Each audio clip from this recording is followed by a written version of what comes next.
Multiplication of vectors में मैंने आपको बताया था कि दो तरीके से दो वेक्टर को मल्टीप्लाई कर सकते हैं। एक होता है डॉट और दूसरा होता है क्रॉस। तो डॉट के थ्रू जिस दो वेक्टर को मल्टीप्लाई करते हैं, इस तरह के ऑपरेशन को हम लोग डॉट प्रोडक्ट यानी स्केलर प्रोडक्ट कहते हैं।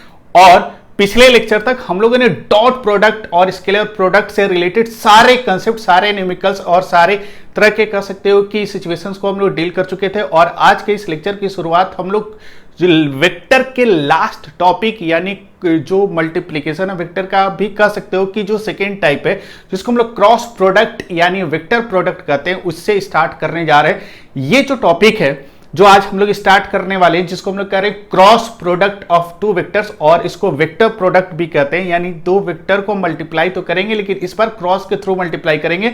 और आप इस तरह के प्रोडक्ट को वेक्टर प्रोडक्ट भी कह सकते हो और क्रॉस प्रोडक्ट भी कह सकते हो। ठीक है, तो अगर इस लेक्चर की मैं बात करूं तो ये लेक्चर अपने आप में काफी इंपॉर्टेंट और काफी कंसेप्चुअल लेक्चर है। और इस लेक्चर को आप तभी फील कर पाओगे, तभी समझ पाओगे। यानी क्रॉस प्रोडक्ट की मैं बात करूं तो ये कंपैरेटिव टू डॉट प्रोडक्ट काफी कंसेप्चुअल है। डॉट प्रोडक्ट की अगर हम लोग बात करें तो उसमें आपको बहुत ज्यादा दिमाग लगाना नहीं था, लेकिन क्रॉस प्रोडक्ट कह सकते हो कंपेयर टू डॉट प्रोडक्ट काफी कंसेप्चुअल है। और ये टॉपिक और आज की इस लेक्चर की मैं बात करूं, ये तभी आप समझ पाओगे जब इस लेक्चर को आप एक सर्टेन इंथू के साथ, एक एनर्जी के साथ जब इसको देखोगे, तभी आप इस टॉपिक को क्लियर कर सकते हो। क्योंकि मेरे पढ़ाने से कुछ होने वाला नहीं है, इसमें आपका कंट्रीब्यूशन, आपका साथ मुझे चाहिए, तभी आप इस टॉपिक को बहुत अच्छे से समझ सकते हो। क्योंकि ये अपने आप में काफी कंसेप्चुअल इसलिए हो जाता है क्योंकि ये 3 डायमेंशनल विजुअलाइजेशन की इसमें बात होती है। या 3D की बात अगर हम लोग करें, मतलब 3D विजुअलाइजेशन अगर आपका अच्छे से क्लियर नहीं होगा तो आप क्रॉस प्रोडक्ट को क्लियर नहीं कर सकते हो। ठीक है, और ये वेक्टर का लास्ट टॉपिक है। ठीक है, आप लोगों से मेरा ये रिक्वेस्ट है, ये अनुरोध है कि जब इस लेक्चर को आप देखना शुरू करो तो सबसे पहले माइंड सेटअप कर लेना कि इसको एक सेटिंग में ही देखकर कंप्लीट करके उठेंगे। चाहे लेक्चर 2 घंटे की हो, चाहे 1.5 घंटे की हो, चाहे 3 घंटे की लेक्चर हो, लेकिन जो भी लेक्चर का ड्यूरेशन हो वो जब आप देखना स्टार्ट करो तो इसको कंप्लीट करके ही उठना। और हमेशा ध्यान में रखना कि जब भी इस लेक्चर को आप ध्यान से सुनोगे तो ध्यान से सुनने के साथ साथ अगर बहुत जगह ऐसा हो सकता है जहां पर मैं आपसे क्वेश्चन पूछूं तो उस इंस्टेंट ये आपका रिस्पॉन्सिबिलिटी बनती है कि आप अपने आप को फील करो कि क्लासरूम के में बैठे हो, मेरे सामने हो, और जो कुछ भी मैं क्वेश्चन एराइज करूं, जो कुछ भी डाउट मैं आप लोगों से पूछूं, तो कम से कम आप लोग उसको रिस्पॉन्स देने की कोशिश करना। और उसके बाद देखना डेफिनेटली ये टॉपिक आपके लिए बहुत ही आसान हो जाएगा। और ये टॉपिक अगर क्लियर हो गया ना तो वेक्टर आप कह सकते हो कि वेक्टर के मास्टर हो सकते हो और किसी को भी आराम से पढ़ा सकते हो। ठीक है, तो चलिए आज हम लोग शुरू करते हैं क्रॉस प्रोडक्ट यानी वेक्टर प्रोडक्ट। तो चलिए अब देखते हैं cross product of two vectors और vector product of two vectors. ऐसे कहने का मतलब क्या है कि सिंपल हम लोग करते क्या है कि क्रॉस प्रोडक्ट को समझने के लिए हम लोग दो वेक्टर कंसिडर कर रहे हैं।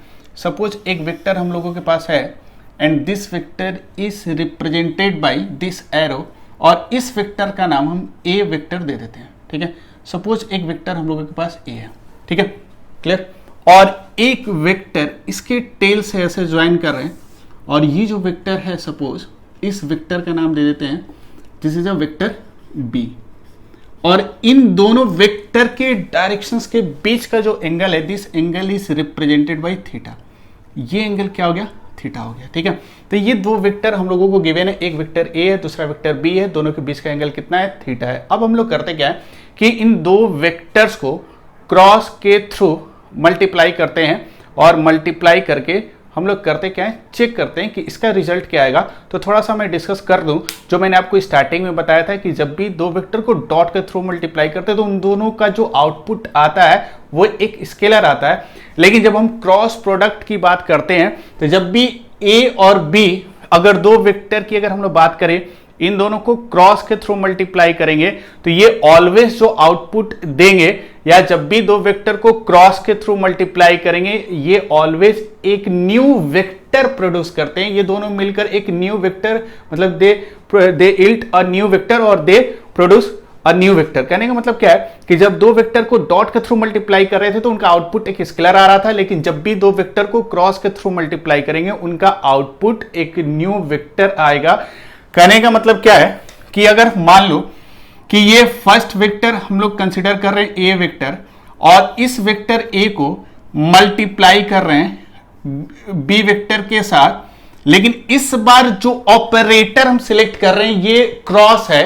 तो जब ए को बी के साथ क्रॉस करेंगे, मतलब ए क्रॉस बी, इसको हम लोग ऐसे पढ़ते हैं ए क्रॉस बी, जब एक वेक्टर को दूसरे वेक्टर के साथ क्रॉस के थ्रू मल्टीप्लाई करते हैं तो ये दोनों मिलकर ऑलवेज जो आउटपुट देगा, इस आउटपुट को हम लोग कहते हैं कि एक नया वेक्टर प्रोड्यूस करेगा। दैट मींस करने का मतलब क्या है कि ये दोनों को जब भी दो डिफरेंट वेक्टर्स को क्रॉस के थ्रू मल्टीप्लाई करोगे, या जो भी दो वेक्टर को डिफरेंट हो या सेम हो, जब दो वेक्टर को क्रॉस के थ्रू मल्टीप्लाई करोगे तो इन दोनों का आउटपुट जो आएगा ना, ऑलवेज एक न्यू वेक्टर आएगा।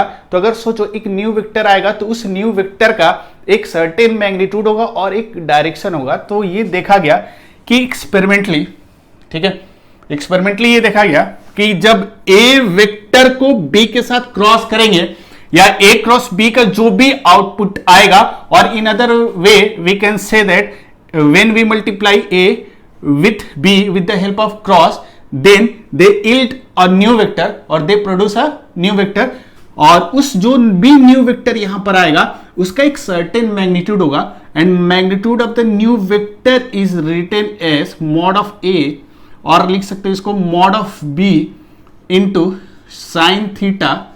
ठीक है, ठीक है, कहने का मतलब क्या है कि अगर a को b के थ्रू मल्टीप्लाई करेंगे क्रॉस के थ्रू, तो ये दोनों मिलकर जो नया वेक्टर देगा उसका मैग्नीट्यूड कितना आ जाएगा, magnitude of the new vector is mod of a mod of b sin theta. ठीक है, where theta is the angle between the directions of the two vectors और angle between the two vectors. ठीक है, लेकिन अगर मैं बात कर रहा था तब से यही आपसे रिपीट कर रहा था कि ये दोनों को, इन दोनों वेक्टर को a को और b को जब क्रॉस के थ्रू मल्टीप्लाई करेंगे तो जो आउटपुट आएगा एक नया वेक्टर आएगा। तो उस नए वेक्टर का एक डायरेक्शन भी होगा, और डायरेक्शन की जब बात करेंगे तो इन जो डायरेक्शन होगा तो ये तो मैग्नीट्यूड को रिप्रेजेंट कर रहा है, mod of A mod of B sine theta. ये कैसे आया इस पर आपको अभी कंसंट्रेट नहीं करना है, बस आपको इतना ध्यान रखना है कि ये डिफाइन किया गया या एक्सपेरिमेंटली ये रिजल्ट हम लोग के पास आया कि जब ए को बी के थ्रू मल्टीप्लाई करेंगे तो mod of A mod of B और कितना आएगा साइन थीटा, एक नया वेक्टर देगा। उस वेक्टर का मैग्नीट्यूड ये वाला आएगा, और उस वेक्टर की डायरेक्शन को हम लोग एन कैप से रिप्रेजेंट करते हैं। उस वेक्टर के डायरेक्शन को किससे रिप्रेजेंट करते हैं, एन कैप से। ठीक है, दैट मीन्स कहने का मतलब क्या है कि आप इसको ऐसा समझ सकते हो कि ए क्रॉस बी, ये सारा का सारा टर्म मिलकर, मतलब ये वाला पार्ट अगर हम इसकी बात करें और इसकी बात करें, ठीक है, तो इन सबको मिलाकर इसका एक नाम दे सकते हो, this is called a C vector. इन सबको मिलाकर एक नाम दे दिए, कौन सा, सी वेक्टर। ठीक है, क्योंकि ए और बी वेक्टर मिलकर ऑलवेज एक न्यू वेक्टर प्रोड्यूस करेगा। Let's say that new vector is called C vector. उस नए वेक्टर को हम लोग क्या करें, सी वेक्टर। तो जो सी वेक्टर होगा, जो भी ए क्रॉस बी करेंगे, ये तो क्लियर है कि जब भी ए और बी को क्रॉस के थ्रू मल्टीप्लाई करेंगे तो उनका आउटपुट ऑलवेज एक वेक्टर आएगा। तो let's say that vector is called C vector. तो ये जो सी वेक्टर ये दोनों मिलकर देंगे क्रॉस के थ्रू, तो ये जो सी आएगा, जो आउटपुट आएगा, इसका मैग्नीट्यूड और कुछ डायरेक्शन होगा, क्योंकि हर वेक्टर के पास कुछ मैग्नीट्यूड होता है, कुछ डायरेक्शन होता है। तो अगर हम लोग सी की बात करें तो सी का मैग्नीट्यूड कौन सा होगा, तो ये वाला जो पार्ट है, जो न्यू वेक्टर ये दोनों को क्रॉस करने पर मिला है, जो सी वेक्टर मिला है, उसका मैग्नीट्यूड आ जाएगा mod of A mod of B into sine theta. ये मैग्नीट्यूड को रिप्रेजेंट करेगा, and the direction of C vector is given by this N cap. इस सी वेक्टर का जो डायरेक्शन है इस एन कैप के थ्रू देते हैं, where N cap is a unit vector. N cap को हम लोग क्या कहेंगे, एक यूनिट वेक्टर है। क्लियर? तो बस इतना ध्यान में रखना कि जब भी दो वेक्टर को क्रॉस के थ्रू मल्टीप्लाई करेंगे तो ये दोनों को क्रॉस करने पर ऑलवेज एक आउटपुट आएगा, और जो भी आउटपुट आएगा वो एक वेक्टर होगा, और उस वेक्टर को हम लोग अपने समझने के लिए मान लेते हैं सी वेक्टर। और इस सी वेक्टर की मैग्नीट्यूड की बात करें तो कितना आ जाएगा, mod of A mod of B into sine theta. और ये जो सी वेक्टर है इसका एक सर्टेन डायरेक्शन होगा, इसके डायरेक्शन को एन कैप से रिप्रेजेंट करेंगे। ठीक है, अब देखो अगर हम क्रॉस प्रोडक्ट की बात करें, ठीक है, इसको ध्यान से समझने की कोशिश करना। ठीक है, अब हम लोग करते क्या है कि क्रॉस प्रोडक्ट से रिलेटेड कुछ इंपॉर्टेंट पॉइंट्स देखते हैं, जिसमें हम लोग शुरू में सबसे पहले क्रॉस प्रोडक्ट के थ्रू जो नया वेक्टर सी मिल रहा है, पहले उसके मैग्नीट्यूड पर हम लोग डिस्कस करेंगे और नेक्स्ट उसके बाद उसके डायरेक्शन पर डिस्कस करेंगे। अगर ये दो पार्ट आपका क्लियर हो गया तो समझो कि क्रॉस प्रोडक्ट क्लियर हो गया, ठीक है। तो इसीलिए सबसे पहले हम लोग का फोकस क्या है कि कुछ इंपॉर्टेंट पॉइंट्स या important characteristics related to cross product हम लोग देखते हैं। सबसे पहले हम जो नया वेक्टर मिला है उसके मैग्नीट्यूड पर हम लोग डिस्कस करेंगे, उसके मैग्नीट्यूड पर चर्चा करेंगे और नेक्स्ट तब हम लोग क्या करेंगे, उस नए वेक्टर के डायरेक्शन पर डिस्कशन करेंगे, क्योंकि ये दोनों डिस्कशन अपने आप में बहुत इंपॉर्टेंट है। अगर ये दोनों क्लियर हो गया तो समझो क्रॉस प्रोडक्ट में आपको कहीं दिक्कत नहीं आएगी। मैं आपको पहले भी बता चुका हूं compare to dot product, cross product की अगर हम बात करें तो थोड़ा सा डिफिकल्ट इसलिए हो जाता है क्योंकि इसका जो आउटपुट है ना वो एक वेक्टर है, और डॉट की अगर हम बात कर रहे थे, दो वेक्टर को डॉट के थ्रू मल्टीप्लाई कर रहे थे तो उसका आउटपुट क्या आ रहा था, एक स्केलर आ रहा था, इसलिए उसमें बहुत ज्यादा कंप्लेक्स सिचुएशन क्रिएट नहीं हुआ था, लेकिन इस केस में होता है, ठीक है। तो इसको देखो थोड़ा सा ध्यान से, अब यहीं पर आपको थोड़ा सा सेंसिटिव होना होगा, एक एक स्टेटमेंट जो मेरा होगा उसको आपको ध्यान से सुनना होगा, ठीक है। तो अब हम लोग करते क्या है कि related to this cross product हम लोग कुछ चीजों पर डिस्कस करते हैं, और ये जो चीजें हैं सबसे पहले हम लोग मैग्नीट्यूड और डायरेक्शन पर डिस्कस करते हैं, ठीक है। तो अब हम लोग क्या देखते हैं, इंपॉर्टेंट पॉइंट्स। इसमें सबसे पहला हम लोग देखते हैं फर्स्ट पॉइंट, इंपॉर्टेंट पॉइंट से रिलेटेड सबसे पहले हम लोग डिस्कस करेंगे magnitude of the cross product. सबसे पहले हम लोग डिस्कस करेंगे magnitude of A cross B, magnitude of cross product. इसका मैग्नीट्यूड के बारे में हम लोग डिस्कस करेंगे, ठीक है। Magnitude of the cross product, ठीक है, magnitude of the cross product, ठीक है। तो कहने का मतलब क्या है कि सिंपल ऐसे देखो, अगर मैग्नीट्यूड की बात करें तो ए क्रॉस बी एक वेक्टर सी देता है, इसको हम लोग सी वेक्टर कह रहे थे, और ये जो सी वेक्टर होगा इसका मैग्नीट्यूड ये डायरेक्शन ये है। दैट मींस कह सकते हो कि अगर हम बात करें कि यहां पर अगर ये स्टेटमेंट लिखते हैं कि mod of A cross B, ध्यान से बताना क्या होगा, अब थोड़ा सा आपको कॉन्शियस होना जरूरी है। सबसे पहले बताओ कि मैग्नीट्यूड की बात करें तो मैग्नीट्यूड का मतलब क्या है कि क्योंकि हमको डेफिनेटली पता है कि जो भी ए क्रॉस बी आएगा इसका आउटपुट एक वेक्टर आएगा और उस वेक्टर के पास एक मैग्नीट्यूड होगा और एक डायरेक्शन होगा। इसका आउटपुट जो आएगा एक वेक्टर आएगा और उस वेक्टर का दो कंपोनेंट होगा, एक तो मैग्नीट्यूड और एक डायरेक्शन होगा। तो सिंपल सी बात है, हम केवल इस वाले पार्ट पर फोकस कर रहे हैं, ओनली इस न्यू वेक्टर, ये जो ए क्रॉस बी के बाद जो न्यू वेक्टर मिलेगा उसके मैग्नीट्यूड की ओनली हम लोग बात कर रहे हैं। तो मैग्नीट्यूड की अगर बात करें तो ऐसे लिख सकते हैं कि mod of A cross B, A cross B के ए क्रॉस बी एक वेक्टर सी होगा, तो हम लोग कह रहे हैं कि जब इसमें मॉड ले ले, क्योंकि ए क्रॉस बी ये आउटपुट सी दे रहा है, दैट मींस इसमें मॉड लेने का मतलब mod of C, mod of C का मतलब क्या हो जाएगा, ओनली दिस पार्ट, क्योंकि this C has two parts, one is magnitude and other is direction. तो इसका मॉड की बात करें तो इसका मैग्नीट्यूड कितना होगा, तो इसके मैग्नीट्यूड को लिख सकते हैं mod of A, mod of B, और क्या लिख सकते हैं साइन थीटा, और इसको सिंपल वे में लिख सकते हो ए, मॉड ऑफ ए को ए लिख सकते हैं, मॉड ऑफ बी को बी लिख सकते हैं, और इसको साइन थीटा लिख सकते हैं, ठीक है। लेकिन यहां पर जरूर याद रखना कि where theta is the angle between, और ऐसे लिख देते हैं theta is the smaller angle between the directions of vector A and vector B, कहने का मतलब क्या है कि थीटा के बारे में हमेशा आपको ध्यान में क्या रखना है कि थीटा जो होगा वो ए और बी वेक्टर के बीच का एंगल होगा। सिंपली हम लोग इसको कह सकते हैं angle between the two vectors, और ऐसे भी आप याद रख सकते हो कि इन दोनों के डायरेक्शंस के बीच का जो स्मॉलर एंगल होगा या उन दोनों के डायरेक्शंस के बीच का जो एंगल होगा, that angle is called angle between the two vectors, ठीक है। जैसे इसको एक छोटे से एग्जांपल से हम लोग समझने की कोशिश करते हैं। जैसे सपोज अगर आपके पास एक वेक्टर हम ऐसे है और इस वेक्टर को लिख रहे हैं ए वेक्टर, और ए का मॉड गिवन है 2, और एक वेक्टर ऐसे ले लिए, ठीक है, और इसका मॉड गिवन है आपका 3, और इन दोनों के बीच का एंगल गिवन है 60 डिग्री, ठीक है। और आपसे पूछा है कि ए क्रॉस बी का मैग्नीट्यूड कितना होगा, ठीक है। ध्यान से देखो, इन दोनों वेक्टर की बात करें तो पहला वेक्टर ऐसे कुछ डायरेक्टेड है और पहले वेक्टर की टेल पर बी का हेड है, ठीक है। अगर ये डायग्राम में सही से अगर आपको नहीं दिख रहा होगा, थोड़ा सा कंसेंट्रेट करो कि ए वेक्टर ऐसे डायरेक्टेड है और ए वेक्टर के टेल पर बी वेक्टर का हेड है, और बी का मॉड दिया है 3, ए का मॉड दिया है 2, इन दोनों के बीच का ये वाला जो एंगल है ये 60 दिया है, ठीक है। आपसे पूछा है कि find mod of A cross B, ठीक है। तो mod of A cross B आप कैसे निकालोगे, तो देखो यहां पर अगर हम mod of A cross B निकाले तो कैसे निकालोगे, तो mod of A cross B अगर हम लोग कैलकुलेट करेंगे तो सिंपली हम लोगों को पता है कि ए क्रॉस बी का जो मॉड आएगा this must be equal to A B और क्या आ जाएगा साइन थीटा, ठीक है। तो A B sine theta that means हम लोगों को क्या चाहिए, ए का मैग्नीट्यूड बी का मैग्नीट्यूड ये दोनों गिवन है। अगर ए के मैग्नीट्यूड की बात करें तो ए का मैग्नीट्यूड गिवन है, बी का मैग्नीट्यूड भी गिवन है, नेक्स्ट थीटा चाहिए। तो इन दोनों के बीच का थीटा, बहुत लोग गलती क्या करेंगे यहाँ थीटा 60 लिख देंगे। थीटा अगर 60 लिखोगे तो गलत हो जाएगा, क्योंकि मैंने आपको बताया था यहां पर कि ये जो थीटा है ना, इस थीटा पर आपको थोड़ा सा ध्यान देना होगा, क्योंकि अगर यहां से अगर आपका कंसंट्रेशन हटा इस थीटा से तो ये सारा का सारा गलत हो जाएगा। थीटा को हम लोग कहेंगे smaller angle between the directions of vector A and B, और इसको इन द सिंपल वे कह सकते हो कि theta is the angle between the two vectors, angle between the two vectors, ठीक है। तो आप थोड़ा सा रिकॉल करने की कोशिश करो कि angle between the two vectors हम लोग कैसे फाइंड आउट करते थे। तो सबसे पहले क्या करते थे कि जिस दो वेक्टर के बीच का एंगल चाहिए या जिस दो वेक्टर के डायरेक्शंस के बीच का एंगल चाहिए, तो सबसे पहले उन दोनों वेक्टर को टेल टू टेल मीट कराते हैं by using the shifting property. उसके बाद थीटा निकल जाएगा जो स्मॉलर एंगल फॉर्म होगा। तो यहां से देखो, अगर हम लोग बात करें पहला वेक्टर जो हम लोगों का है ए वेक्टर ऐसे कुछ है और बी की बात करें तो बी कुछ ऐसे है, तो इन दोनों को शिफ्ट कराना होगा।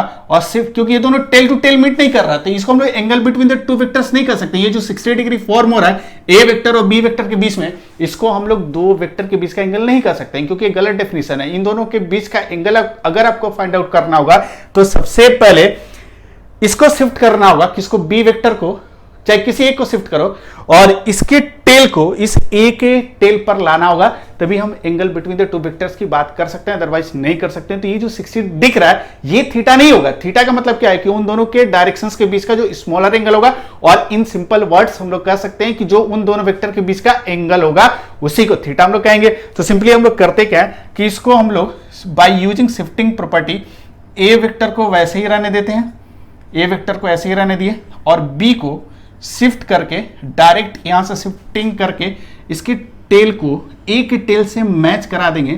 तो ये हम लोग का कौन सा होगा, ए वेक्टर, और ये कौन सा हो जाएगा, बी वेक्टर, ठीक है। अब देखो इन दोनों के बीच का एंगल कौन सा होगा, दो एंगल फॉर्म हो रहा है, एक तो ये बड़ा वाला एंगल हो रहा है, ठीक है, ये तो नहीं लेंगे, लेकिन ये जो छोटा एंगल फॉर्म होगा इसी एंगल को लेना है। तो ये छोटा वाला एंगल कितना होगा, तो टोटल देखो, अगर टोटल देखेंगे तो ये वाला यहां से यहां 60 था, और ये टोटल इस लाइन से लेकर यहां तक आएंगे तो 180। तो अगर ये 60 है तो ये छोटा सा एंगल जो आएगा ये थीटा होगा, और ये थीटा जो होगा दिस इज कॉल्ड 120। ये बड़ा एंगल फॉर्म होगा, ये 240 होगा, लेकिन 240 हम लोग नहीं लेंगे, जो इन दोनों के डायरेक्शंस के बीच का जो छोटा एंगल बनेगा। तो इसीलिए हम लोग कह सकते हैं कि हम लोग ये वाला जो एंगल आएगा किसके बीच का, इन दोनों वेक्टर के बीच का, वो थीटा इतना हो जाएगा, ठीक है, क्लियर हुआ। तो इसमें थोड़ा सा आपको ध्यान रखना बहुत जरूरी है, क्योंकि जो थीटा लेते हैं वो थीटा दोनों वेक्टर के बीच का एंगल होता है, दोनों को टेल टू टेल ज्वाइन करते हैं, ठीक है। नेक्स्ट, इसके बाद अब आप mod of A cross B निकाल सकते हो, और mod of A cross B कितना आ जाएगा, therefore mod of A cross B का मतलब ए क्रॉस बी एक न्यू वेक्टर सी होगा, उसके मैग्नीट्यूड की बात कर रहे हैं। तो ये मॉड ऑफ ए कितना गिवन है आपका, 2 गिवन है, और मॉड ऑफ बी कितना गिवन है, 3 गिवन है, और साइन इन दोनों वेक्टर के बीच का एंगल कितना है, 120 डिग्री। यहां से जो आएगा कैलकुलेट कर लो, ये 2 × 3 साइन 120 साइन 90 + 30 लिख सकते हो, and this is equal to 2 × 3 cos 30 आ जाएगा, और cos 30 √3/2 आता है, cos 30 होता है √3/2। यहाँ ट्रिगो का कंसेप्ट है, ये आप लोग पढ़े होगे तो क्लियर होगा, तो डायरेक्ट याद रखना साइन 120 √3/2 होता है। तो ये √2 आ जाएगा, 2 कैंसिल, तो ये कितना आ जाएगा 3√3। तो यहाँ पर ए क्रॉस बी का वैल्यू कितना आ जाएगा 3√3, मतलब वैल्यू नहीं मैग्नीट्यूड निकला है, ठीक है। तो इस तरह मैग्नीट्यूड हम लोग निकालते हैं। नेक्स्ट, इसका जो सबसे इंपॉर्टेंट पार्ट है, ये तो मैग्नीट्यूड था। नेक्स्ट जो इसका इंपॉर्टेंट पॉइंट है वो डायरेक्शन। मैग्नीट्यूड में बहुत कुछ करना नहीं था, लेकिन जब डायरेक्शन की बात करते हैं ना, तो डायरेक्शन बहुत ही इंपॉर्टेंट पार्ट है क्रॉस प्रोडक्ट का। और ये जो डायरेक्शन हम लोग निकालने का तरीका देखने जा रहे हैं, अगर इसको आप क्लियर कर लिए, इसको समझ गए, तो पूरा क्रॉस प्रोडक्ट आपके लिए आसान होगा, ठीक है। तो हम लोग सबसे पहले अब बात करते हैं सेकेंड इंपॉर्टेंट पॉइंट की। तो जो सेकेंड इंपॉर्टेंट पॉइंट है ये है इसका डायरेक्शन, ठीक है। तो इसके डायरेक्शन की हम लोग बात करते हैं, किसका डायरेक्शन क्या होगा। डायरेक्शन की अगर बात करें तो सबसे पहले हम लोग ए क्रॉस बी का रिजल्ट जो था उसको पहले लिखकर हम लोग देखते हैं, तब वहां से डायरेक्शन हम लोग क्लियर कर सकते हैं। तो ए बी साइन थीटा और ये फिर क्या आया था, एन कैप आया था। दैट मीन्स हम लोगों ने देखा था कि ए क्रॉस बी जो न्यू वेक्टर देगा उस वेक्टर का मैग्नीट्यूड तो ए बी साइन थीटा आएगा, लेकिन ए क्रॉस बी का जो डायरेक्शन होगा आप कह सकते हो कि it is completely decided by this N cap. कहने का मतलब क्या है कि अगर आपसे किसी ने कहा कि ये बताओ कि ए क्रॉस बी का डायरेक्शन क्या होगा, तब कैसे बताओगे? तो सिंपली आप कहोगे कि जो ए क्रॉस बी का डायरेक्शन वही होगा जो एन कैप का डायरेक्शन होगा। अब आपसे कोई पूछेगा कि ये बताओ कि एन कैप का डायरेक्शन क्या होगा, अब तो पूछ ही सकते हो, क्योंकि एन कैप का डायरेक्शन अगर नहीं पता होगा तो हम ए क्रॉस बी का डायरेक्शन बता ही नहीं सकते हैं। That means A cross B जो भी एक नया वेक्टर प्रोड्यूस करेगा, सी वेक्टर, उसका डायरेक्शन बता ही नहीं सकते हैं। इसका मतलब आप ऐसे कह सकते हो कि ए क्रॉस बी की अगर हम बात करें तो ए क्रॉस बी की अगर हम बात करें, इसके डायरेक्शन की जब भी हम लोग बात करेंगे तो कंप्लीटली हम लोग को फोकस करना होगा एन कैप पर। और कैप लिखे रहने से आपको ये तो क्लियर हो गया होगा कि ये जो एन कैप है, this N cap is a unit vector, क्योंकि किसी भी वेक्टर के ऊपर कैप लिखा रहेगा तो इस रिप्रेजेंटेशन का एग्जैक्ट मतलब क्या होता है कि वो जो वेक्टर होता है that given vector is a unit vector. ठीक है, दैट मीन्स हम लोगों को ये तो इतना थोड़ा सा इस इक्वेशन के थ्रू पता चल रहा है कि A cross B is directed along this unit vector, और इस यूनिट वेक्टर की अगर हम बात करें तो इसको रिप्रेजेंट कर रहे हैं एन कैप से। क्लियर? लेकिन अब सवाल ये उठता है कि ए क्रॉस बी के डायरेक्शन की अगर हम बात कर रहे हैं तो ऑलवेज हम लोगों को एन कैप पर डिपेंडेंट होना होगा, एन कैप के डायरेक्शन के बारे में पता होना चाहिए, तभी हम ए क्रॉस बी के डायरेक्शन को बता सकते हैं। तो सबसे पहले हम लोग कोशिश करते हैं कि एन कैप के बारे में समझने की कोशिश करते हैं। ठीक है, तो आप सोच के देखो कि एन कैप अगर यूनिट वेक्टर है तो इसका डायरेक्शन क्या हो सकता है, क्योंकि जब तक इसके डायरेक्शन के बारे में पता नहीं चलेगा तब तक हम ए क्रॉस बी के डायरेक्शन की बात कर ही नहीं सकते हैं। तो सबसे पहले ये सवाल उठता है कि एन कैप मतलब ये जो यूनिट वेक्टर है इसका डायरेक्शन क्या होगा। तो अगर मैं आपसे कहूं कि एन कैप की डायरेक्शन की अगर हम लोग बात करेंगे तो एन कैप एक यूनिट वेक्टर है, तो आपको पता है कि देयर इज इनफाइनाइट डायरेक्शन। अगर इनफाइनाइट डायरेक्शन है तो यूनिट वेक्टर कितने हो सकते हैं? इनफाइनाइट हो सकते हैं। तो यूनिट वेक्टर अगर इनफाइनाइट होगा तो उस इनफाइनाइट डायरेक्शंस में से आप कह सकते हो कि एन कैप का भी कोई ना कोई एक डायरेक्शन होगा, लेकिन यहां पर कुछ भी मेंशन किया हुआ नहीं है। दैट मींस एन कैप किसी भी डायरेक्शन के लॉन्ग हो सकता है, कोई भी डायरेक्शन ये कह सकते हो कि उस वैल्यू को ले सकता है। क्योंकि अगर हम बात करें ईस्ट, नॉर्थ, आप कह सकते हो कि, और फिर क्या होता है, साउथ होता है, वेस्ट होता है, ये सब 4 मेजर डायरेक्शंस है, लेकिन बाकी और भी इनफाइनाइट नंबर ऑफ डायरेक्शंस है, जैसे 30 degree north of east, 45 degree north of east, 5 degree south of east. तो ये सब जो डायरेक्शंस है, ये सब डायरेक्शंस मिलाकर अगर हम देखें तो इनफाइनाइट नंबर ऑफ डायरेक्शंस है। और मैंने आपको यूनिट वेक्टर को पढ़ाते समय बताया था कि इस डायरेक्शन को हम रिप्रेजेंट कर सकते हैं यूनिट वेक्टर से। दैट मीन सिंपल सी अगर हम बात करें तो ये एन कैप कोई ना कोई एक पर्टिकुलर डायरेक्शन को रिप्रेजेंट कर रहा होगा, या एक डायरेक्शन का नाम ही हम यूनिट वेक्टर देते हैं। जैसे एक बार फिर से रिकॉल करने की कोशिश करो, हम लोग 3 बेसिक यूनिट वेक्टर डिफाइन किए थे, आई कैप, जे कैप और के कैप। तो आई कैप क्या होता था कि यूनिट वेक्टर है, लेकिन इस यूनिट वेक्टर को इसलिए हम लोग यूज कर रहे थे क्योंकि जो एक्स एक्सिस है, जो एक्स डायरेक्शन है, उस डायरेक्शन का एक नाम दे दिए in terms of vector. X axis का 2 नाम है, एक तो एक्स एक्सिस और दूसरा नाम क्या है, ईस्ट डायरेक्शन, और इसी डायरेक्शन का और एक नाम दे दिया हम लोग आई कैप। दैट मीन सिंपल सा वहां से लॉजिकली सोच सकते हो। ये मैं एक बार फिर से रिकॉल करा रहा हूं कि यूनिट वेक्टर के आइडिया को इसलिए लाया गया था कि एक पर्टिकुलर डायरेक्शन का हम नाम दे पाए, या इन अदर वे हम लोग कह सकते हैं कि यूनिट वेक्टर किसी एक डायरेक्शन को रिप्रेजेंट करता है। ये तो कंसेप्ट क्लियर है, तभी आप आगे इस चीज को प्रोसीड कर सकते हो। ठीक है, दैट मीन्स यूनिट वेक्टर का जो सिनेरियो है, जो बेसिक आइडियाज है, ये आपको पता होना चाहिए। ठीक है, दैट मीन्स हम कह सकते हैं कि जो एन कैप है इसका डायरेक्शन कुछ भी हो सकता है। There are infinite directions, infinite directions में से कोई भी एक डायरेक्शन हो सकता है। ठीक है, लेकिन अब ये सवाल उठता है कि इन सारे इनफाइनाइट डायरेक्शंस में से हम कौन सा डायरेक्शन लेंगे, क्योंकि आपके दिमाग में तुरंत अगर इस इंफॉर्मेशन को मतलब इस इंफॉर्मेशन से अगर आपको किसी ने कहा कि ये बताओ कि ए क्रॉस बी का डायरेक्शन क्या होगा, तो आप कहोगे कि ए क्रॉस बी का डायरेक्शन एक यूनिट वेक्टर के डायरेक्शन में होगा। लेकिन तुरंत आपके दिमाग में एक इमेज आएगा कि यार इनफाइनाइट डायरेक्शंस है तो एन कैप इधर भी हो सकता है, एन कैप इधर भी हो सकता है, एन कैप इधर भी हो सकता है, N cap in all directions, कोई भी डायरेक्शन हो सकता है। ये तो क्लियर है कि भाई ए क्रॉस बी का डायरेक्शन एन कैप बताएगा। तो जैसे ही इस इंफॉर्मेशन को अगर हम देख रहे हैं तो इस इंफॉर्मेशन से एक ही विजुअलाइजेशन, ये स्टार्टिंग जो पार्ट है ना इसका डायरेक्शन का, इसको थोड़ा दिमाग में सेट करो, एक एक स्टेटमेंट। ए क्रॉस बी की अगर हम बात करें, इसके डायरेक्शन की बात करें, तो एन कैप नो डाउट इसका डायरेक्शन एन कैप के सेंस में है, लेकिन अगर इस इंफॉर्मेशन के थ्रू देखोगे तो एन कैप का डायरेक्शन कुछ भी हो सकता है, क्योंकि इनफाइनाइट डायरेक्शन है, तो एन कैप का डायरेक्शन कुछ भी हो सकता है, ठीक है। लेकिन क्रॉस प्रोडक्ट में जो यूनिट वेक्टर हम लोग एन कैप ले रहे हैं, इस क्रॉस प्रोडक्ट में जो यूनिट वेक्टर एन कैप ले रहे हैं, अब इसको करते क्या है कि हम इसको हम इनफाइनाइट डायरेक्शंस में से केवल वही डायरेक्शन लेंगे। एन कैप का डायरेक्शन इनफाइनाइट डायरेक्शन से कुछ भी हो सकता था, लेकिन इनफाइनाइट डायरेक्शंस में से हम लोग वही एन कैप का डायरेक्शन लेंगे जो ए वेक्टर और वी वेक्टर के प्लेन के परपेंडिकुलर होगा। एकदम सही से समझने की कोशिश करो। यहां से एन कैप को डिफाइन किया गया, इसका कोई कह सकते हो कि कोई ऐसा नहीं कह सकते हो, किसी लॉ के थ्रू नहीं, सिंपल हम कह सकते हैं कि एन कैप को डिफाइन किया गया कि जो ए क्रॉस बी में एन कैप हम लोग यूज करते हैं, इस एन कैप का डायरेक्शन प्री डिफाइंड है। और किस तरह डिफाइन किया गया कि एन कैप एक ऐसा यूनिट वेक्टर है जो एक प्लेन के परपेंडिकुलर होगा। पहले सिंपल सा पहला स्टेटमेंट, अगर एन कैप की अगर हम बात करें, इस डायरेक्शन को ना ध्यान से समझने की कोशिश करो। सबसे पहले देखो, एन कैप एक ऐसा यूनिट वेक्टर है जो एक प्लेन के परपेंडिकुलर होगा। और किस प्लेन की हम लोग बात करें, तो ऐसा प्लेन जिस प्लेन में ए और बी दोनों वेक्टर लाई कर रहे हैं।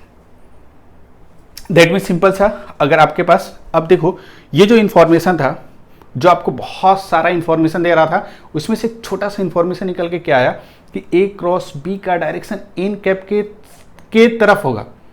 ए क्रॉस बी का डायरेक्शन एन कैप के तरफ होगा, लेकिन एन कैप का जो डायरेक्शन है, इसके डायरेक्शंस को हम लोग प्री डिफाइंड कर चुके हैं कि N cap is a unit vector. N cap एक ऐसा यूनिट वेक्टर है which is perpendicular to the plane containing both the vectors A vector and B vector. जिस दो वेक्टर का क्रॉस हम लोग फाइंड आउट करना चाहते हैं, उन दोनों वेक्टर का जो प्लेन होगा उस प्लेन के परपेंडिकुलर होगा।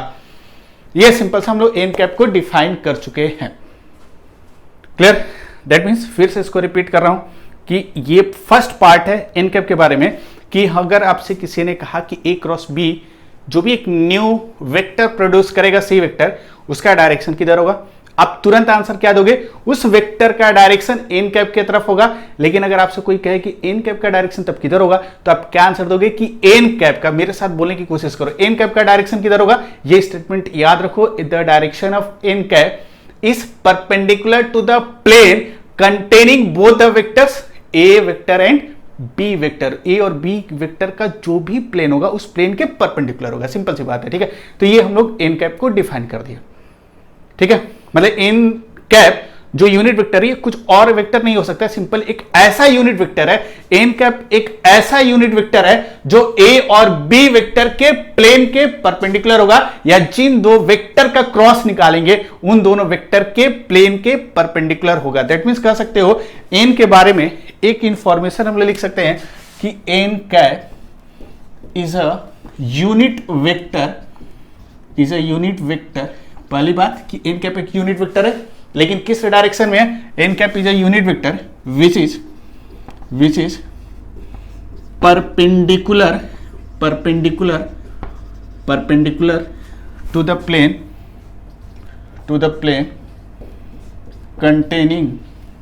containing the vector A and B, plane containing the vectors A and B, ठीक है। तो सिंपल सा एन कैप के बारे में एक जस्ट ये आइडिया मिला, ठीक है। क्लियर? अब देखो, अगर इस आइडिया को एन कैप के डायरेक्शन को थोड़ा सा हम लोग ड्रॉ करने की कोशिश करते हैं। जैसे मान लो कि ए और बी दो वेक्टर हम ले लेते हैं, रैंडमली हम लोग दो वेक्टर कोई भी ले लेते हैं, ठीक है, ए और बी ले लेते हैं, और उन दोनों वेक्टर के ए क्रॉस बी का डायरेक्शन हम लोग चेक करते हैं, यानी एन कैप का डायरेक्शन देखते हैं कि एन कैप का डायरेक्शन क्या होगा। दैट मीन्स कह सकते हो कि एक चीज हमेशा ध्यान रखना कि कि जब भी हम लोग क्रॉस प्रोडक्ट में जो यूनिट वेक्टर डिफाइन कर रहे हैं एन कैप, ये N cap always related to a plane. और किस तरह के प्लेन से रिलेटेड होगा? सबसे पहले जब भी एन कैप आपके दिमाग में आ जाए ना, तो एकदम दिमाग में ये सेट कर लेना कि एन कैप का डायरेक्शन जो है it is related to a plane. इसका जो डायरेक्शन एक प्लेन से रिलेटेड है, और किस तरह के प्लेन से रिलेटेड है? एक ऐसा प्लेन जिसमें ए और बी दो वेक्टर लाई कर रहे हैं, मतलब जिस दो वेक्टर का क्रॉस निकाल रहे हैं उन दोनों वेक्टर के प्लेन के परपेंडिकुलर होगा। ये एन कैप कह सकते हो, ये इंडिपेंडेंट यूनिट वेक्टर नहीं है, ये डिपेंड करता है ए और बी के प्लेन पर डिपेंड कर रहा है। उनका प्लेन डिसाइड करेगा कि एन कैप का डायरेक्शन किधर होगा। ठीक है, नो डाउट उन दोनों के प्लेन के परपेंडिकुलर होगा। दैट मींस पहले प्लेन पता होगा तब ना हम एन कैप का डायरेक्शन निकालेंगे। सिंपल सा अभी तक ये स्टेटमेंट हम कर रहे हैं कि N cap is a unit vector which is perpendicular to the plane containing the vectors A and B. अगर ये स्टेटमेंट कर रहे हैं दैट मींस एन कैप के डायरेक्शन को सोचने से पहले हम लोगों को जो दोनों वेक्टर्स हैं ए और बी, उन दोनों वेक्टर के प्लेन के बारे में सोचना जरूरी होगा। क्योंकि जब तक आप ए और बी के प्लेन के बारे में बात नहीं करोगे, जब तक उसके प्लेन को डिसाइड नहीं कर सकते हो, तो एन कैप का डायरेक्शन पता भी नहीं चलेगा। एन कैप का डायरेक्शन तभी पता चलेगा जब आपको ए और बी वेक्टर का प्लेन पता होगा। क्लियर? ठीक है, दैट मीन्स जब भी आपको एन कैप के बारे में सोचना हो, ऑलवेज आप सीधे ए और बी के प्लेन के बारे में सबसे पहले आपको सोचना होगा। देन आफ्टर आपको यह सोचना होगा कि उन दोनों का जो प्लेन होगा वो एन कैप उस प्लेन पर परपेंडिकुलर होगा। क्लियर? ठीक है, तो अब देखो करते क्या कि एन कैप की बात जब हम लोग कर रहे हैं तो सबसे पहले हम लोग दो वेक्टर कंसीडर करते हैं। एन कैप के डायरेक्शन को थोड़ा और डिटेल में समझते हैं, विजुलाइज करने की कोशिश करते हैं। ठीक है, मान लो इस तरह का एक प्लेन हम ले लेते हैं, इस तरह का एक प्लेन हम ले लिए। ठीक है, और ये जो प्लेन है इस तरह का एक प्लेन हम ले लेते हैं। ठीक है, इस प्लेन में हम दो वेक्टर ड्रॉ कर रहे हैं। ठीक है, और ये दो वेक्टर कौन कौन सा है? सपोज करो ये वाला जो वेक्टर है ये हम लोगों का ए वेक्टर है। ठीक है, और एक वेक्टर और हम लोग ड्रॉ करते हैं इस तरह, या यहां पर इसको ए वेक्टर ले लेते हैं, और एक वेक्टर ड्रॉ करते हैं। ये जो वेक्टर है this vector is called B vector, इसको हम लोग बी वेक्टर ले लेते हैं। ये हम लोग का ए वेक्टर है। ठीक है, ये जो वेक्टर है this vector is called a vector.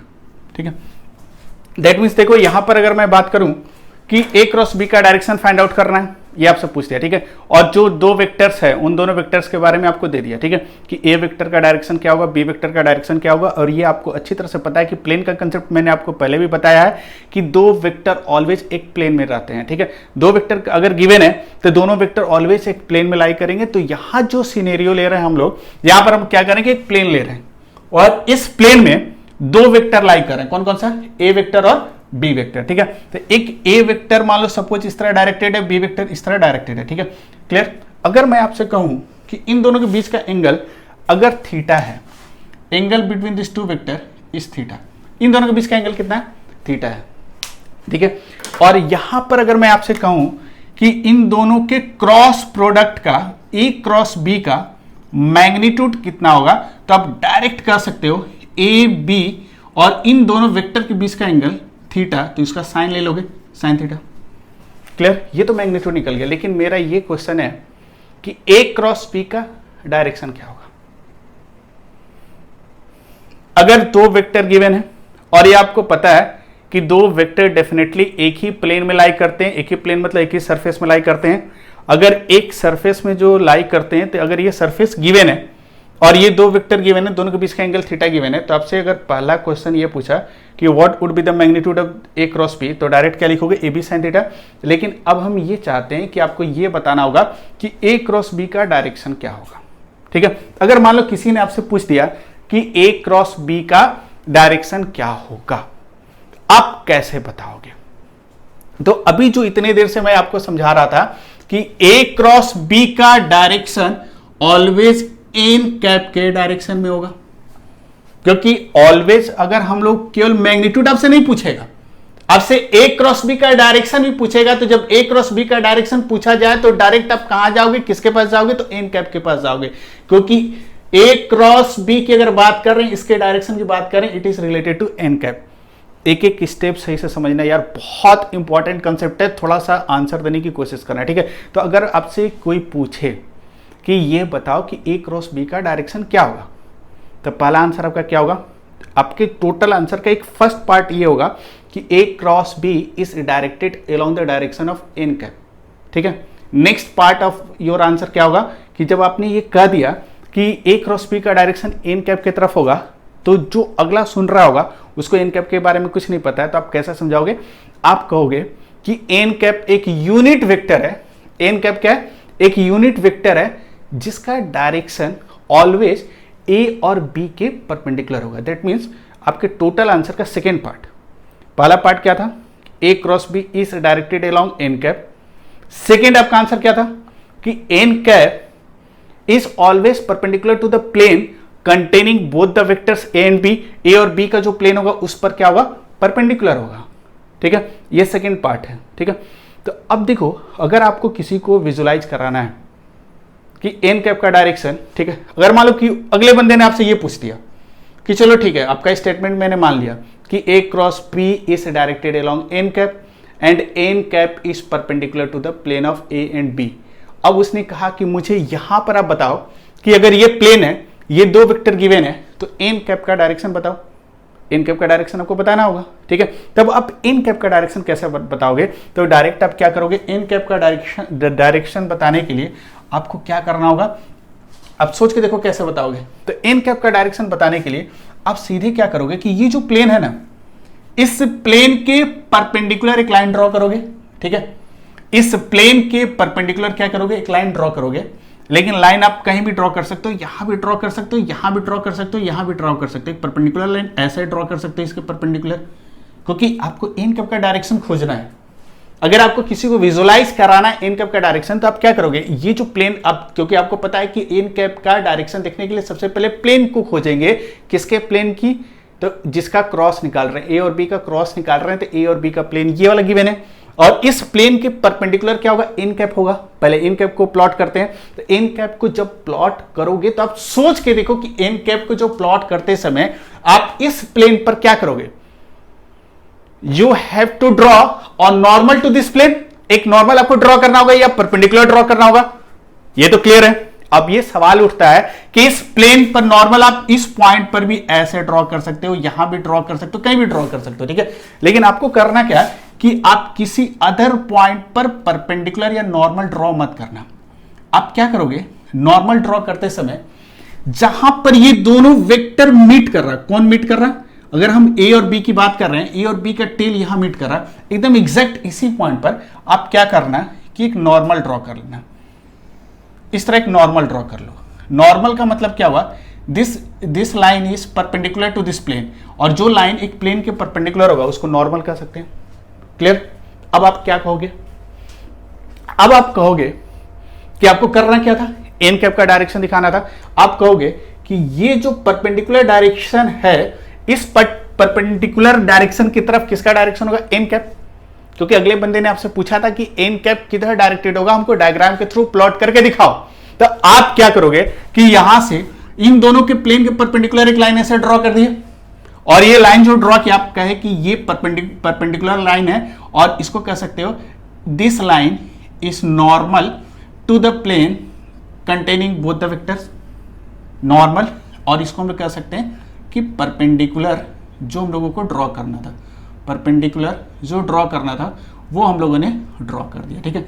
और उसके बाद आपने यहां पर कहा कि ये जो डायरेक्शन है, this direction is called direction of, मतलब इसी सेंस के अलॉन्ग एन कैप का डायरेक्शन होगा। तो आपने कह दिया कि यहां पर एन कैप इस तरफ डायरेक्टेड है, ठीक है। क्लियर, कोई दिक्कत नहीं था। तो अगर पूरे सिचुएशन को समराइज कर तो क्या हुआ, उस अगले बंदे ने जो आपसे डिस्कस कर रहा था उसने पूछा था कि एन कैप का डायरेक्शन क्या होगा। तो आपने इस बेसिक नॉलेज के थ्रू कि आपने क्या बताया कि ए क्रॉस बी का डायरेक्शन एन कैप की तरफ होता है, और एन कैप का डायरेक्शन जो होता है वो ए और बी जिस दो वेक्टर का क्रॉस निकाल रहे हैं उन दोनों वेक्टर के प्लेन के क्या होता है, परपेंडिकुलर होता है। और आपने क्या किया कि डायग्राम के थ्रू दिखा दिया कि ए और बी का प्लेन ये है और इन दोनों के परपेंडिकुलर, और परपेंडिकुलर ड्रॉ करते समय इस चीज को ध्यान में रखोगे, परपेंडिकुलर जब भी ड्रॉ करोगे तो उन दोनों वेक्टर के टेल से ड्रॉ करोगे। तो एक परपेंडिकुलर आपने ड्रॉ कर दिया इन दोनों के टेल से, ठीक है। अगर इन दोनों का टेल मीट नहीं करे, इन दोनों का टेल अगर मीट नहीं करे तो आपको मीट कराना होगा, और मीट कराने के बाद उसी कॉमन पॉइंट से आपको एक नॉर्मल ड्रॉ कर देना है, ठीक है। दैट मीन्स कह सकते हो कि ये वाला जो नॉर्मल है, इसी नॉर्मल के लॉन्ग आप कहोगे एन कैप का डायरेक्शन है, ठीक है।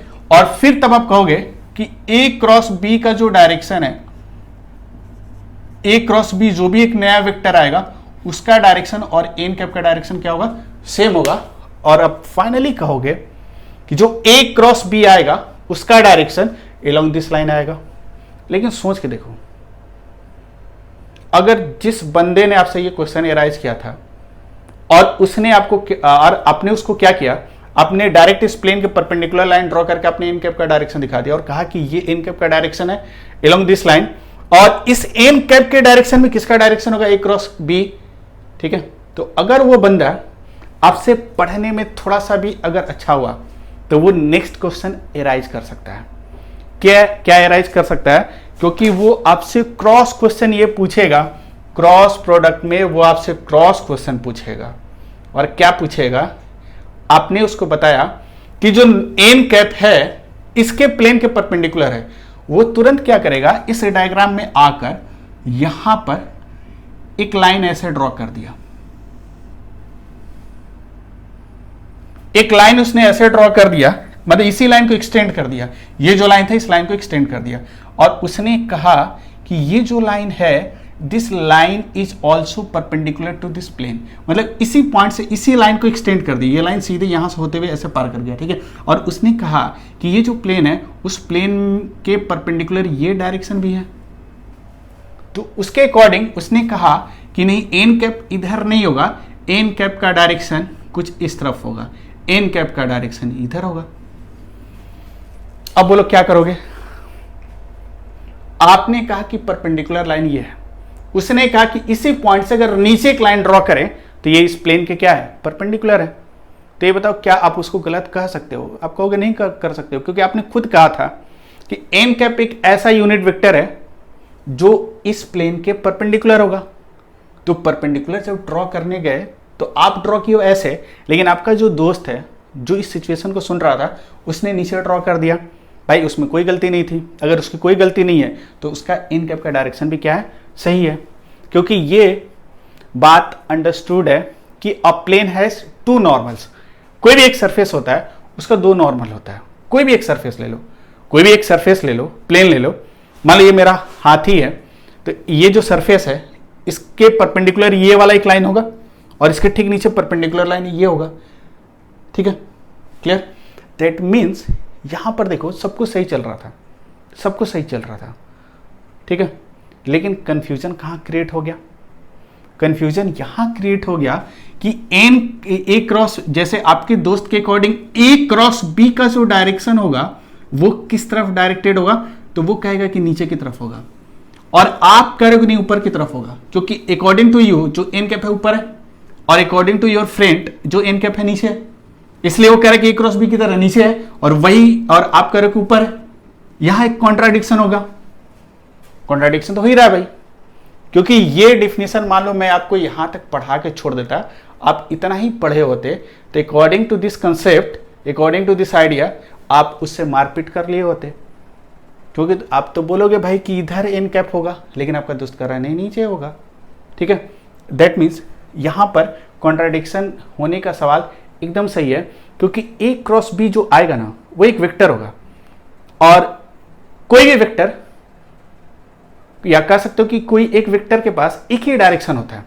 अगर हम ए क्रॉस बी की बात करें, ए क्रॉस बी, क्योंकि देखो ये भी सही लग रहा है, ये भी सही लग रहा है, आपका आंसर भी सही है, आपके दोस्त का आंसर भी सही है, ठीक है, लेकिन हम लोगों को पता है कि एक वेक्टर मल्टी डायरेक्शनल नहीं होता, एक वेक्टर के पास बहुत सारा डायरेक्शन नहीं हो सकता, एक वेक्टर के पास एक ही डायरेक्शन होगा। तो अगर ए क्रॉस की बात करें तो ए क्रॉस बी का डायरेक्शन आपके अनुसार इधर है, आपके दोस्त के अनुसार ऐसे है, और दोनों कहीं से भी गलत नहीं है, दोनों सही लग रहा है, तो क्या दोनों आंसर हम ले लें कि ए क्रॉस बी का डायरेक्शन ऊपर भी हो सकता है नीचे भी हो सकता है? तो नहीं, क्योंकि cross product A cross B एक वेक्टर ही आएगा, और एक वेक्टर के पास कभी भी बहुत सारा डायरेक्शन नहीं होता, एक ही सिंगल डायरेक्शन होगा। दैट मीन्स यहां पर आप दोनों डायरेक्शन नहीं ले सकते हो, ये दोनों डायरेक्शन नहीं ले सकते हो। ए क्रॉस बी का कोई एक सिंगल डायरेक्शन ही आएगा, दो डायरेक्शन नहीं आएगा। तब क्या करोगे? तब आपको करना क्या होगा, इन दोनों में से कोई एक सेलेक्ट करना होगा। या तो आप सही रहोगे या आपका दोस्त सही रहेगा, इन दोनों में से कोई एक डायरेक्शन आपको सेलेक्ट करना होगा, और कोई उपाय नहीं है। क्योंकि according to this redefinition, this N cap, the direction the possibility of direction of n cap is 2। मतलब इस एन कैप को कह सकते हो कि इसका मतलब उस प्लेन के परपेंडिकुलर डायरेक्शन जो होगा उसका दो पॉसिबिलिटी है। एक कह सकते हो कि एक जो डायरेक्शन होगा ये coming out from the plane, और एक जो डायरेक्शन है ये इनटू द प्लेन है। एक आउट ऑफ द प्लेन है और एक इनटू द प्लेन है, दो डायरेक्शन आ रहा, तो लेकिन ए क्रॉस बी का एक ही डायरेक्शन आएगा। तो अब देखो अगला जो स्टेप है, यहां तक तो सब कुछ ठीक था, लेकिन अब आगे हम लोग यहां आके फंस चुके हैं कि इन दोनों में से कोई एक सही है। और ये किसका सही है, आपका आंसर सही है या आपके दोस्त का आंसर सही है, ये कुछ देर बाद पता चलेगा। लेकिन अभी हम लोग थोड़ा सा वर्कआउट करेंगे इसी एन कैप के डायरेक्शन पर। लेकिन इतना तो पता चल गया कि एन कैप या ए क्रॉस बी का डायरेक्शन या तो ऊपर होगा या तो नीचे होगा, परपेंडिकुलर टू दिस प्लेन होगा। मतलब दो पॉसिबिलिटीज है ए क्रॉस बी का या एन कैप का, या तो उसका डायरेक्शन ऊपर की तरफ होगा या नीचे की तरफ होगा। जो इनफाइनाइट डायरेक्शन का पॉसिबिलिटी था स्टार्टिंग में बिफोर दिस स्टेटमेंट, जिसका डायरेक्शन इनफाइनाइट हो सकता था, वहां से हम डायरेक्ट एक कंक्लूजन पर पहुंच गए कि एन कैप का दो पॉसिबल डायरेक्शन हो सकता है, एक प्लेन के परपेंडिकुलर, या तो coming out from the plane हो सकता है या इनटू द प्लेन हो सकता है, दो ही कंडीशन हो सकता है। ठीक है, तो अब देखो अभी इस दो डायरेक्शन पर हम रहते हैं, लेकिन इसमें से एक सिलेक्ट करना है, और उसको कैसे सिलेक्ट करोगे उसका तरीका भी हम बताएंगे। लेकिन अभी इतना ध्यान रखना है कि इस एन कैप का दो पॉसिबिलिटी है, मतलब इन दोनों को छोड़कर और कोई डायरेक्शन नहीं हो सकता, इन दोनों में से कोई एक होगा। एन कैप का डायरेक्शन इन दोनों में से कोई एक होगा, यानी ए क्रॉस बी का डायरेक्शन इन दोनों में से कोई एक होगा। लेकिन कौन सा होगा ये कुछ देर बाद आपको पता चलेगा। बस इतना ध्यान रखना कि हमेशा कि एन कैप, दैट मीन्स एक चीज तो पता चल गया कि the direction of n cap is always associated with the plane containing both the vectors and it is perpendicular to the plane of both the vectors a vector and b vector। मैं इतना time इसलिए ले रहा हूं कि अगर आप लोग इसको समझ गए ना तो क्रॉस प्रोडक्ट आपके लिए बहुत आसान हो जाएगा। ठीक है, तो ये पहला कंसेप्ट था। ठीक है, तो इसको थोड़ा सा ध्यान देना। तो मेरे ख्याल से कि ये वाला पार्ट आपको थोड़ा सा क्लियर हो गया होगा। अब कुछ अलग थोड़ा सा सिचुएशन लेते हैं, और इस सिचुएशन में इस बार प्लेन हम लोग कुछ इस तरह लेते हैं। जैसे सपोज एक प्लेन हम लोग ऐसे ले लेते हैं, ये एक प्लेन हम लोग इस तरह ले लेते हैं, और इस बार जो प्लेन है कुछ इस तरह का है, देख सकते हो इस तरह का कुछ प्लेन हम लोग कंसिडर कर लेते हैं। ठीक है, और इस प्लेन में दो वेक्टर लाई कर रहा, इस तरह हम लोग एक प्लेन और ले लेते हैं, ये एक प्लेन है। ठीक है,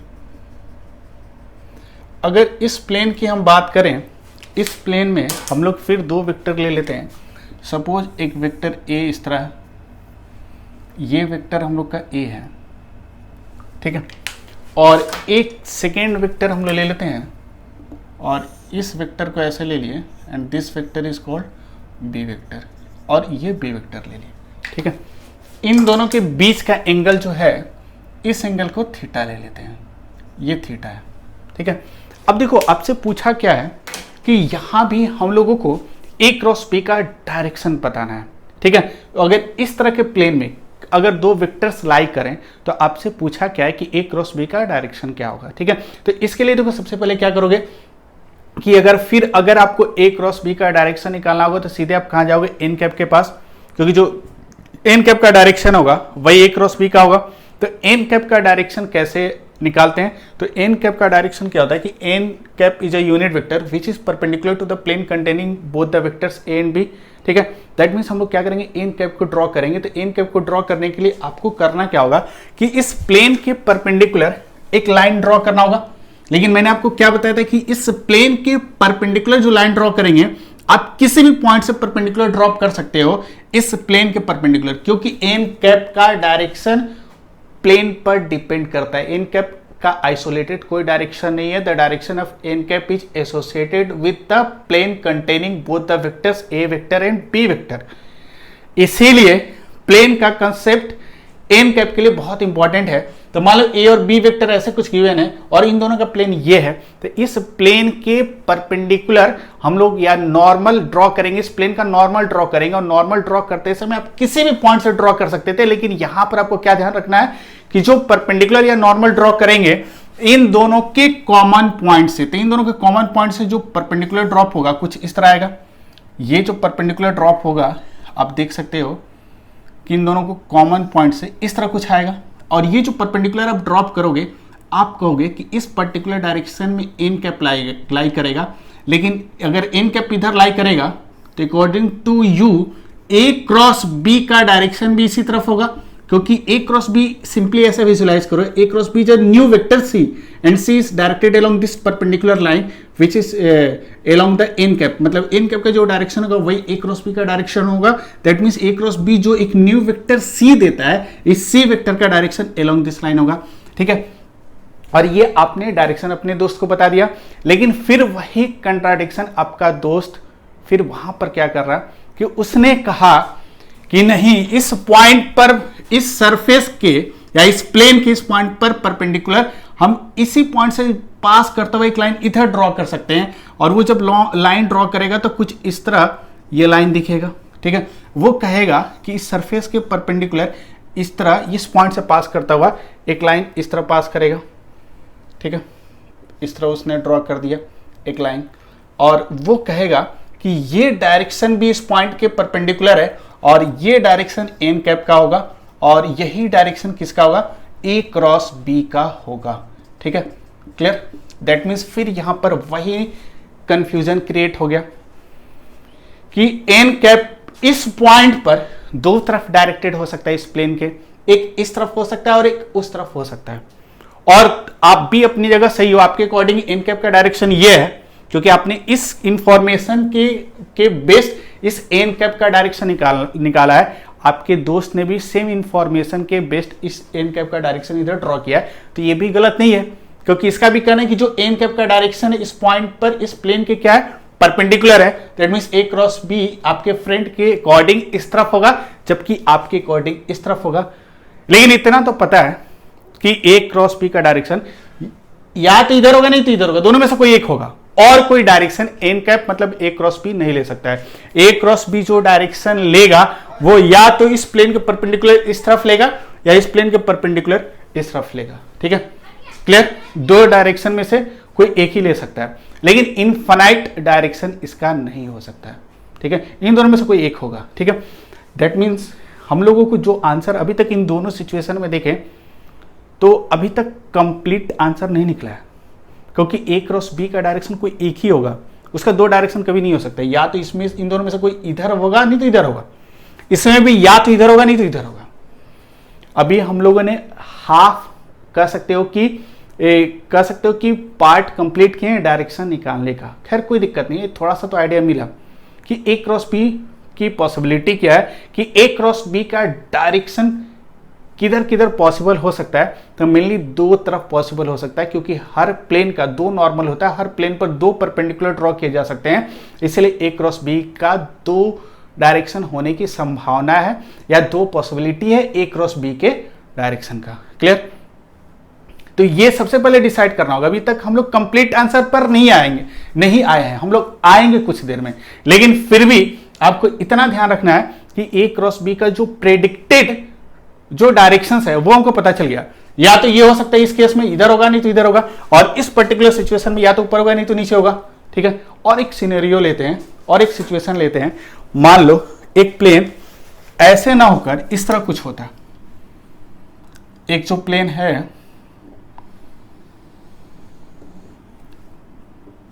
आपका इस तरह कुछ होता है, ये जो प्लेन है इस तरह कुछ होता है, ठीक है। और इस प्लेन की अगर हम लोग बात करें तो इस प्लेन के परपेंडिकुलर नहीं, पहले इस प्लेन में दो वेक्टर हम लोग ड्रॉ करते हैं। एक वेक्टर हम लोग ए ले लेते हैं, ये वेक्टर हम लोगों का ए वेक्टर है, और एक वेक्टर हम लोग कंसिडर करते हैं जो सेकेंड वेक्टर है, ये इस तरह बी ले लिया, ये कौन सा वेक्टर है, बी, ठीक है। और इन दोनों के बीच का एंगल आप कह सकते हो ये कितना है, थीटा है, ठीक है। और फिर यहां पर आपसे पूछा गया कि ये बताओ कि ए क्रॉस बी का डायरेक्शन क्या होगा, तो कैसे बताओगे, तो सिंपल सी बात है, इस पॉइंट के परपेंडिकुलर, तो इस पॉइंट के परपेंडिकुलर लाइन कुछ इस तरह आएगा, अगर सही से ड्रॉ करोगे तो इस पॉइंट के परपेंडिकुलर जो लाइन आएगा कुछ इस तरह आएगा, ठीक है, इस तरह कुछ आएगा, ठीक है। और आप कहोगे कि नहीं, इस डायरेक्शन में एन कैप का डायरेक्शन होगा या ए क्रॉस बी का डायरेक्शन होगा, क्लियर, ठीक है। और लेकिन आपके फ्रेंड के अकॉर्डिंग जो एन कैप का डायरेक्शन होगा वो कहेगा नहीं इस सेंस में होगा, वो एन कैप इधर बताएगा और ए क्रॉस बी का डायरेक्शन इस तरह बताएगा, ठीक है, क्लियर। दैट मीन्स हम लोग कहने का मतलब क्या है कि अगर कोई भी सिचुएशन लेते हैं, जब भी ए क्रॉस बी निकालेंगे तो डेफिनेटली हम लोगों को प्लेन चाहिए, और उस प्लेन के परपेंडिकुलर एन कैप का डायरेक्शन होगा, यानी ए क्रॉस बी का डायरेक्शन होगा। और एन कैप और ए क्रॉस बी का डायरेक्शन ऑलवेज जब भी हम लोग प्रेडिक्ट करेंगे तो दो डायरेक्शन आएगा, क्योंकि एक प्लेन का दो नॉर्मल होता है, एक प्लेन पर दो नॉर्मल ड्रॉ किया जा सकता है, इसीलिए ए क्रॉस बी का दो डायरेक्शन पॉसिबल है। इन केस ऑफ मतलब दो डायरेक्शन नहीं होगा, एक ही होगा, मतलब पॉसिबिलिटी, मतलब दो डायरेक्शन, मतलब पॉसिबल डायरेक्शन इसका पता चल गया, या तो इधर होगा नहीं तो इधर होगा। इस केस में या तो ऐसे होगा नहीं तो इधर होगा, इस केस में क्या होगा, या तो इस तरफ होगा नहीं तो इस तरफ होगा, ठीक है। अब देखो क्या करेंगे, ये थोड़ा सा सही से ड्रॉ नहीं हुआ है, लेकिन सही से ड्रॉ कर लेना, कोई दिक्कत नहीं है, ठीक है, ये ठीक ठाक ही है। अब क्या करोगे, यहां तक तो क्लियर हो गया। अब देखो, अब ये सवाल उठा सबके सामने कि हर सिचुएशन में अगर ए क्रॉस बी का दो डायरेक्शन आ रहा तो दोनों में से कोई एक सही है, तो वो जो सही डायरेक्शन है, जो एग्जैक्ट डायरेक्शन है, उसका पता कैसे लगाया जाए। इस डायरेक्शन के बारे में बहुत लोगों ने बात किया कि इन दोनों की अगर हम बात करें, इन दोनों में से ये डायरेक्शन हम कंसीडर करें ए क्रॉस बी का, या नीचे वाला डायरेक्शन ले। इस तरह के सिचुएशन में ये वाला डायरेक्शन ए क्रॉस बी का लिया जाए कि ये वाला डायरेक्शन लिया जाए, और इस तरह के सिचुएशन में ए क्रॉस बी का डायरेक्शन इधर लिया जाए या इस तरह लिया जाए, ठीक है। तो इतना कुछ सोचने के बाद फाइनली सब लोग इसी निष्कर्ष पर पहुंचे, इसी कंक्लूजन पर पहुंचे कि ए क्रॉस बी के एग्जैक्ट डायरेक्शन को पता करने के लिए कुछ रूल्स डेवलप किए गए। कुछ कह सकते हो कि एक तरह से रूल्स मतलब कुछ नियम बनाए गए, और उस नियम और उस रूल के अकॉर्डिंग आप ए क्रॉस बी का जो भी दो पॉसिबल डायरेक्शंस आ रहा, उसमें से एग्जैक्ट डायरेक्शन ए क्रॉस बी का कौन सा होगा ये आप बता सकते हो। हम लोगों को ये पता चल गया कि भाई इस केस में ए क्रॉस बी या तो इधर होगा नहीं तो इधर होगा, जब भी होगा इस प्लेन के परपेंडिकुलर होगा। लेकिन कंफ्यूजन कहां क्रिएट हो रहा था कि परपेंडिकुलर इस तरफ भी ए क्रॉस बी का डायरेक्शन हो सकता है, मतलब एन कैप का डायरेक्शन इधर भी हो सकता था, एन कैप का डायरेक्शन इधर भी हो सकता था। इस कंफ्यूजन को हटाने के लिए कुछ रूल्स बनाए गए, कुछ नियम्स बनाए गए, और इन सारे रूल्स का नाम है, पहला हम लोग कह सकते हैं राइट हैंड थंब रूल। एक जो रूल है जिसको हम लोग कहते हैं right hand thumb rule. Second जो रूल है राइट हैंड स्क्रू रूल। ऐसे भी और सारे रूल्स बनाए गए, लेकिन हम लोग क्या करेंगे, सारे रूल से आप क्या कर सकते हो, ए क्रॉस बी का एग्जैक्ट डायरेक्शन बता सकते हो कि इन ऑल द सिचुएशन जो भी दो पॉसिबल डायरेक्शंस आ रहा था उसमें से एग्जैक्ट डायरेक्शन ए क्रॉस बी का क्या होगा, यानी एन कैप का एग्जैक्ट डायरेक्शन क्या होगा वो आप बता सकते हो। लेकिन हम लोग सब सारे रूल को मिलाकर एक कॉमन नाम दे सकते हैं, right hand rule. Right hand rule से आप पता कर सकते हो कि इस केस में ए क्रॉस बी ऊपर होगा या नीचे होगा, ए क्रॉस बी इधर होगा या इधर होगा, ए क्रॉस बी इधर होगा या इधर होगा। आप किसके थ्रू पता कर सकते हो, with the help of right hand rule. इसमें से बहुत सारे रूल्स आते हैं, जिसमें से हम लोग कह सकते हैं, हम लोग एक रूल उठाएंगे और इस रूल को कहते हैं right hand screw rule.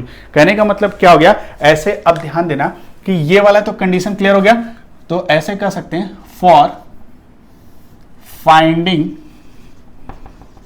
Finding the exact direction of direction of A cross B, we need to apply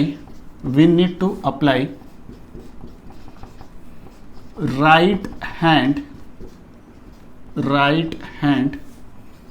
screw rule, we need to apply right hand screw rule। ठीक है, ये जो कंसेप्ट है, ये जो रूल है, इसको आपको ध्यान में रखना है।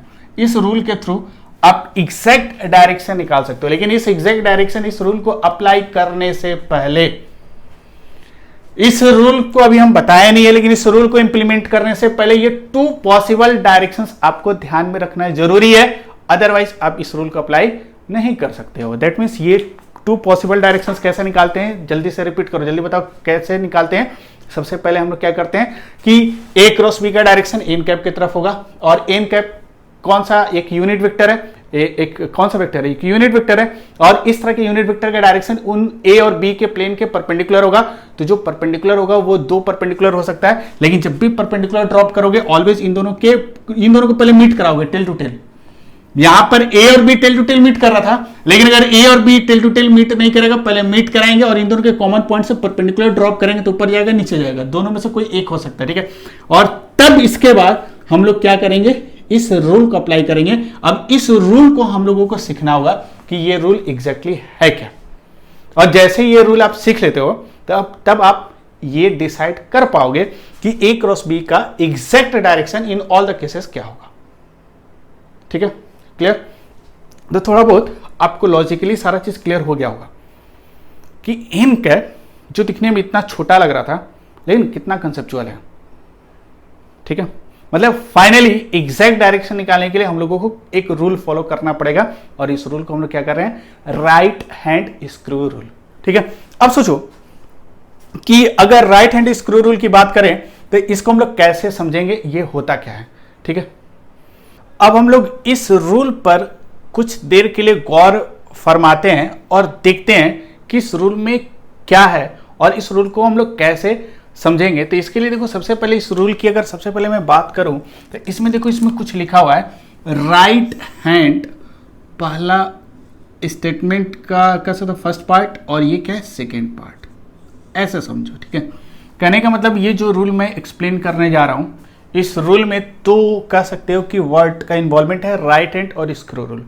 दैट मीन्स ये तो क्लियर हो गया कि इस रूल को समझने के लिए 2 चीज़ों की ज़रूरत है, एक तो हम लोगों का राइट हैंड की नीड है, और सेकेंड एक स्क्रू की नीड है। आपका दिमाग ऐसे भी घूम गया होगा, कहाँ हम लोग फिजिक्स में वेक्टर पढ़ रहे हैं और कहाँ से राइट हैंड, दाहिना हाथ हम लोगों का, दायां हाथ, और उसके साथ साथ स्क्रू, ये सब क्या क्या हो रहा है। लेकिन ये सही चीज़ है, क्योंकि इसका अप्लीकेशन केवल यहाँ नहीं, फिजिक्स में बहुत जगह करना होगा। दैट मीन्स कहने का मतलब क्या है, इस रूल को समझने के लिए जो सबसे इंपॉर्टेंट चीज़ है कि राइट हैंड चाहिए हम लोगों को, राइट हैंड तो सबके पास होगा, और नेक्स्ट क्या चाहिए, स्क्रू चाहिए। और ये 2 चीज़ अगर होगा ना, तब हम लोग क्या कर सकते हैं कि ए क्रॉस बी का डायरेक्शन एग्जैक्ट बताने के लिए, मतलब एग्जैक्ट पता करने के लिए पता कर सकते हैं with the help of this rule. ठीक है, अब सोचो, मतलब सोच सकते हो कि फिजिक्स कितना इंटरेस्टिंग है, कितना कुछ हम लोग, कितने सारे कंसेप्ट्स है, कितने सारे आइडियाज़ हैं, और हर आइडिया को, हर कंसेप्ट को, हर रूल को, हर लॉ को अगर आप दिल से समझने की कोशिश करोगे ना, तो फिजिक्स सही में आपको बहुत अच्छा लगेगा और बहुत समझने में मज़ा आएगा। क्योंकि आज के बाद सही मैं बता रहा हूँ, वेक्टर आप लोगों का कंप्लीट होगा, उसके बाद फिजिक्स में आप धीरे धीरे नहीं दौड़ोगे, क्योंकि वेक्टर सबसे बड़ा टॉपिक था इस पूरे क्लास 11 के लिए। क्लास 11, 12 दोनों के किसी भी टॉपिक में आप देखना वेक्टर का यूटिलाइजेशन बहुत बार है, और जिनका वेक्टर क्लियर नहीं है ना, वो आगे दौड़ना तो शुरू करेंगे लेकिन उनको कुछ भी समझ में नहीं आएगा। इसलिए ये ध्यान रखना कि आपको फिजिक्स क्लियर करने के लिए ये जो वेक्टर था ना, इस वेक्टर को आपको बहुत अच्छे तरीके से समझना जरूरी था। ठीक है, खैर आप लोगों ने इतने दिन तक मेहनत किया और अभी आपको अच्छा भी लग रहा होगा कि वेक्टर अब कंप्लीट हो गया और कुछ सीखे भी आप लोग हो। ठीक है, तो चलो देखते हैं इस रूल को, पहले देखते हैं यार इस रूल की अगर हम लोग बात करें। ठीक है, कि अगर इस रूल की बात करें तो इसमें 2 चीज़ का इन्वॉल्वमेंट है। पहला इन्वॉल्वमेंट किसका है, राइट हैंड का, दूसरा किसका है, स्क्रू का। ठीक है, तो हम लोग करते क्या कि ये 2 चीज़ हम लोगों के पास होनी चाहिए। तो एक तो राइट हैंड है और स्क्रू चाहिए। ठीक है, और स्क्रू मुझे भी चाहिए, क्योंकि स्क्रू अगर नहीं होगा तो मैं आपको ये फील नहीं करा पाऊंगा। और फिजिक्स में एक बार अगर आप फील कर लेते हो तो आप जिंदगी भर वो चीज़ भूलने वाले नहीं हो, क्योंकि रटने वाली सब्जेक्ट नहीं है, ठीक है। तो इसके लिए देखो हम लोग करते क्या है, हम लोग एक स्क्रू लेते हैं। तो आप देख सकते हो कि यहाँ पर एक स्क्रू मैंने यहाँ लिया है, और ये स्क्रू जब भी आपको होल्ड करके रखना है तो आप लेफ्ट हैंड में कभी मत रखना, ठीक है, या इस लेफ्ट हैंड को आप अपने पॉकेट में रख लेना। इससे आपको कुछ भी नहीं करना है, क्योंकि जब भी क्रॉस प्रोडक्ट में ए क्रॉस बी का डायरेक्शन निकालोगे लेफ्ट हैंड का कोई यूज आने वाला नहीं है, क्योंकि ये नाम से ही अंडरस्टूड है कि right hand screw rule. That means screw हम लोगों के पास होगा, लेकिन हम लोग क्या करेंगे, राइट हैंड का यूज करेंगे, ठीक है। अब देखना कि इन सारी चीजों का यूज करके कैसे ए क्रॉस बी का डायरेक्शन निकालते हैं, ठीक है। अब देखो करना क्या है कि अकॉर्डिंग टू दिस रूल आपको करना क्या है कि जो स्क्रू आप लिए हो, इस स्क्रू को आप होल्ड करो, इसके कह सकते हो हेड को, ये इसका टेल है या टिप कह सकते हो। टिप का मतलब जहां पर ये जस्ट पॉइंट कर रहा, ये इसका टेल या इसका टिप कह सकते हो। और ये जो स्क्रू हम लोग आप देख सकते हो, स्क्रू का ये हेड है और ये क्या है, टिप है, ठीक है। आपको क्या करना है, इस स्क्रू को पकड़ना है, पकड़ के रखना है। और कैसे पकड़ना है, तो इसके हेड को पकड़ लेना है, ठीक है। और इसके हेड को पकड़ के पहला स्टेप कि सबसे पहले इस रूल को अप्लाई करने के लिए आपको राइट हैंड से क्या करोगे, स्क्रू को होल्ड करना है। लेकिन कहां होल्ड करना है, तो इसके हेड को, मतलब टॉप ऑफ द स्क्रू हम लोग क्या करेंगे, ऐसे होल्ड करेंगे। और होल्ड करके फिर क्या करोगे, नेक्स्ट स्टेप, पहले होल्ड किए, होल्ड करने के बाद इस स्क्रू को क्या करना कि जहां पर ये दोनों वेक्टर का टेल मीट कर रहा है, मतलब जहां पर इन दोनों वेक्टर का टेल मीट कर रहा है, उस टेल पर हम स्क्रू को ले जाके प्लेस कर देंगे ऐसे।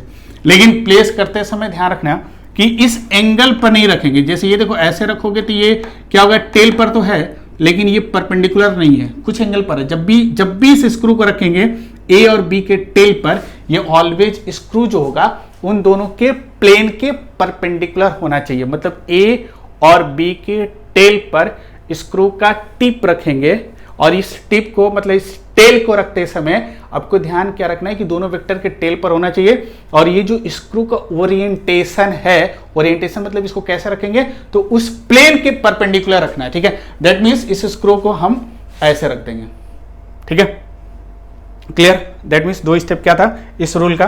पहला स्टेप कि हम लोग राइट हैंड से टॉप ऑफ द स्क्रू या हेड ऑफ द स्क्रू ऐसा होल्ड करेंगे, और होल्ड करके इसके टिप को सीधे उन दोनों वेक्टर के टेल पर ले जाके प्लेस कर देंगे। लेकिन कैसे प्लेस करोगे, ऐसे प्लेस करोगे कि इन दोनों के परपेंडिकुलर हो जाए, क्लियर। जैसे अभी मैंने रखा है, इन दोनों के प्लेन के क्या है, परपेंडिकुलर है, ठीक है। और जैसे यहां पर हम लोग इसको प्लेस कर दिए, अब क्या करोगे, प्लेस करने के बाद, ठीक है, अभी आते हैं नेक्स्ट। इसके बाद क्या करना है कि आपको फाइंड क्या करना है, इस पर फोकस करना। फाइंड आपको करना है ए क्रॉस बी। क्या कैलकुलेट करना है, ए क्रॉस बी। तो जो पहले लिखा हुआ है this is called first vector. A को हम लोग बोलेंगे फर्स्ट वेक्टर, इसको हम लोग कह सकते हैं this is called first vector. और जो बी होगा, B is called second vector, B is called second vector, ठीक है। इसके बाद ध्यान देना कि जैसे स्क्रू प्लेस कर दिए, इसके बाद क्या करोगे, फर्स्ट वेक्टर से सेकेंड वेक्टर की तरफ, फर्स्ट वेक्टर से सेकेंड वेक्टर के तरफ एक रोटेशन देंगे। क्या देंगे हम लोग, एक रोटेशन हम लोग प्रोवाइड करेंगे। क्या देंगे, रोटेशन। इसका मतलब एग्जैक्टली क्या हुआ, आपको करना क्या है कि ए और बी आपको निकालना क्या, ए क्रॉस बी। तो ये जो पहले लिखा हुआ है this is called first vector, और जो सेकेंड में लिखा हुआ है इसको हम लोग क्या कहेंगे, सेकेंड वेक्टर। और जैसे स्क्रू को प्लेस किए तो इस स्क्रू को रोटेट कराना है।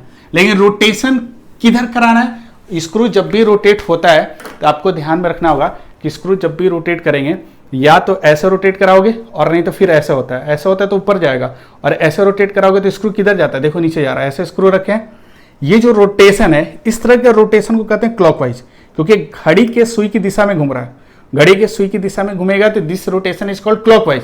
तो ये क्लॉकवाइज घूम रहा है, ऐसे घुमाओगे तो क्लॉकवाइज। क्लॉकवाइज का मतलब किधर जा रहा है, देखो नीचे जा रहा। लेकिन देखो ऐसे रोटेट कराएंगे तो ये क्या होगा, एंटी क्लॉकवाइज।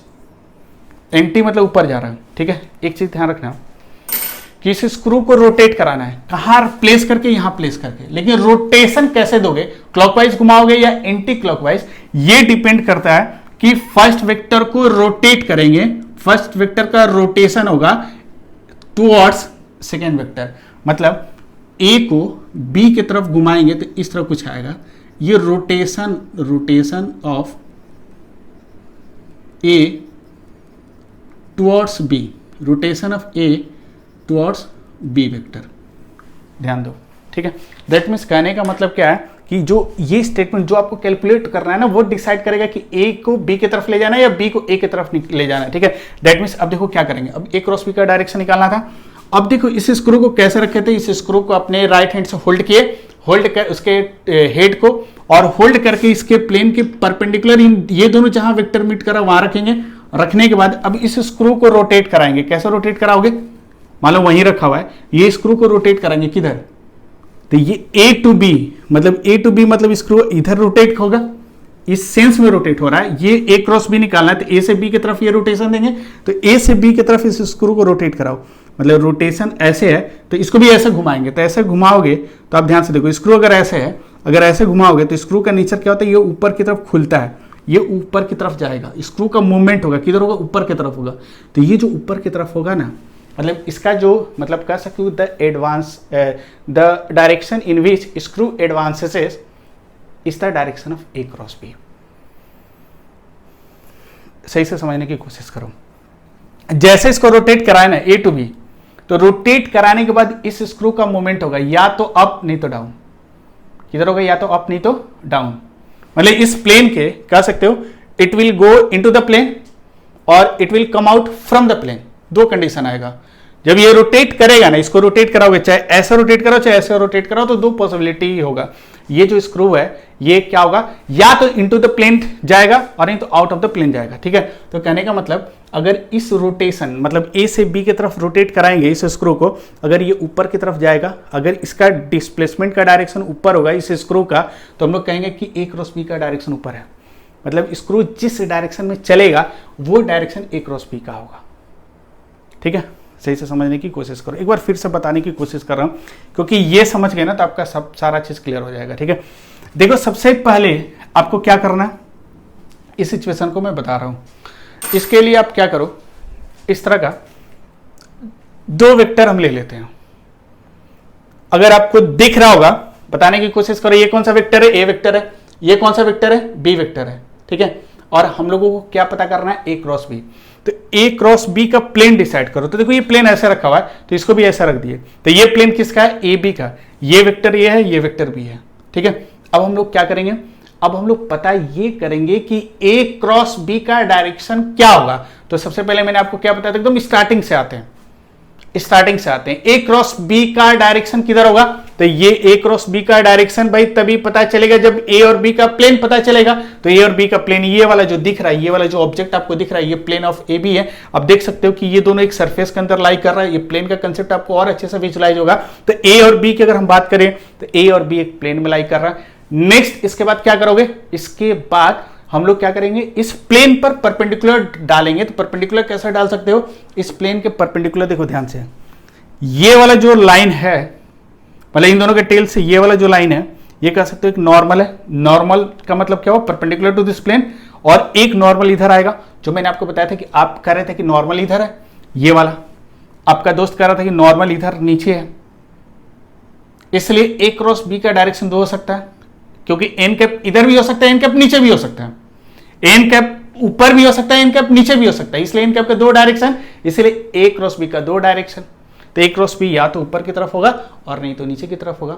अब ये सवाल उठता है कि इन दोनों में से कौन सा एग्जैक्ट डायरेक्शन ले। तो इसके लिए मैंने आपको क्या बताया कि एक रूल हम लोग फॉलो करेंगे, उस रूल को कहते हैं राइट हैंड स्क्रू रूल, ठीक है। और ये फाइनल स्टेज है direction for finding the direction of A cross B. A cross B के डायरेक्शन को निकालने का ये फाइनल स्टेट है। तो कैसे हम लोग निकालेंगे, तो इसके लिए देखो सबसे पहले क्या करेंगे, हम लोगों को पता चल गया या तो ऊपर होगा नहीं तो नीचे होगा। और हम लोग करेंगे क्या कि ये जो स्क्रू है, ठीक है, ध्यान से देखो, ये जो सरफेस है, अगर इस सरफेस को देखोगे तो इस सरफेस का या इस प्लेन का दो फेस है, मतलब दो चेहरा है। एक ऊपर वाला और एक नीचे वाला। जो चेहरा दिख रहा है इसका, जो फेस दिख रहा है किसका, इस प्लेन का, ये वाला फेस दिख रहा है। अगर हम यहां से देख रहे हैं तो हमको ये वाला दिख रहा है, ये वाला ऐसे हमको देखना पड़ता, लेकिन हम लोगों को ये दिख रहा है।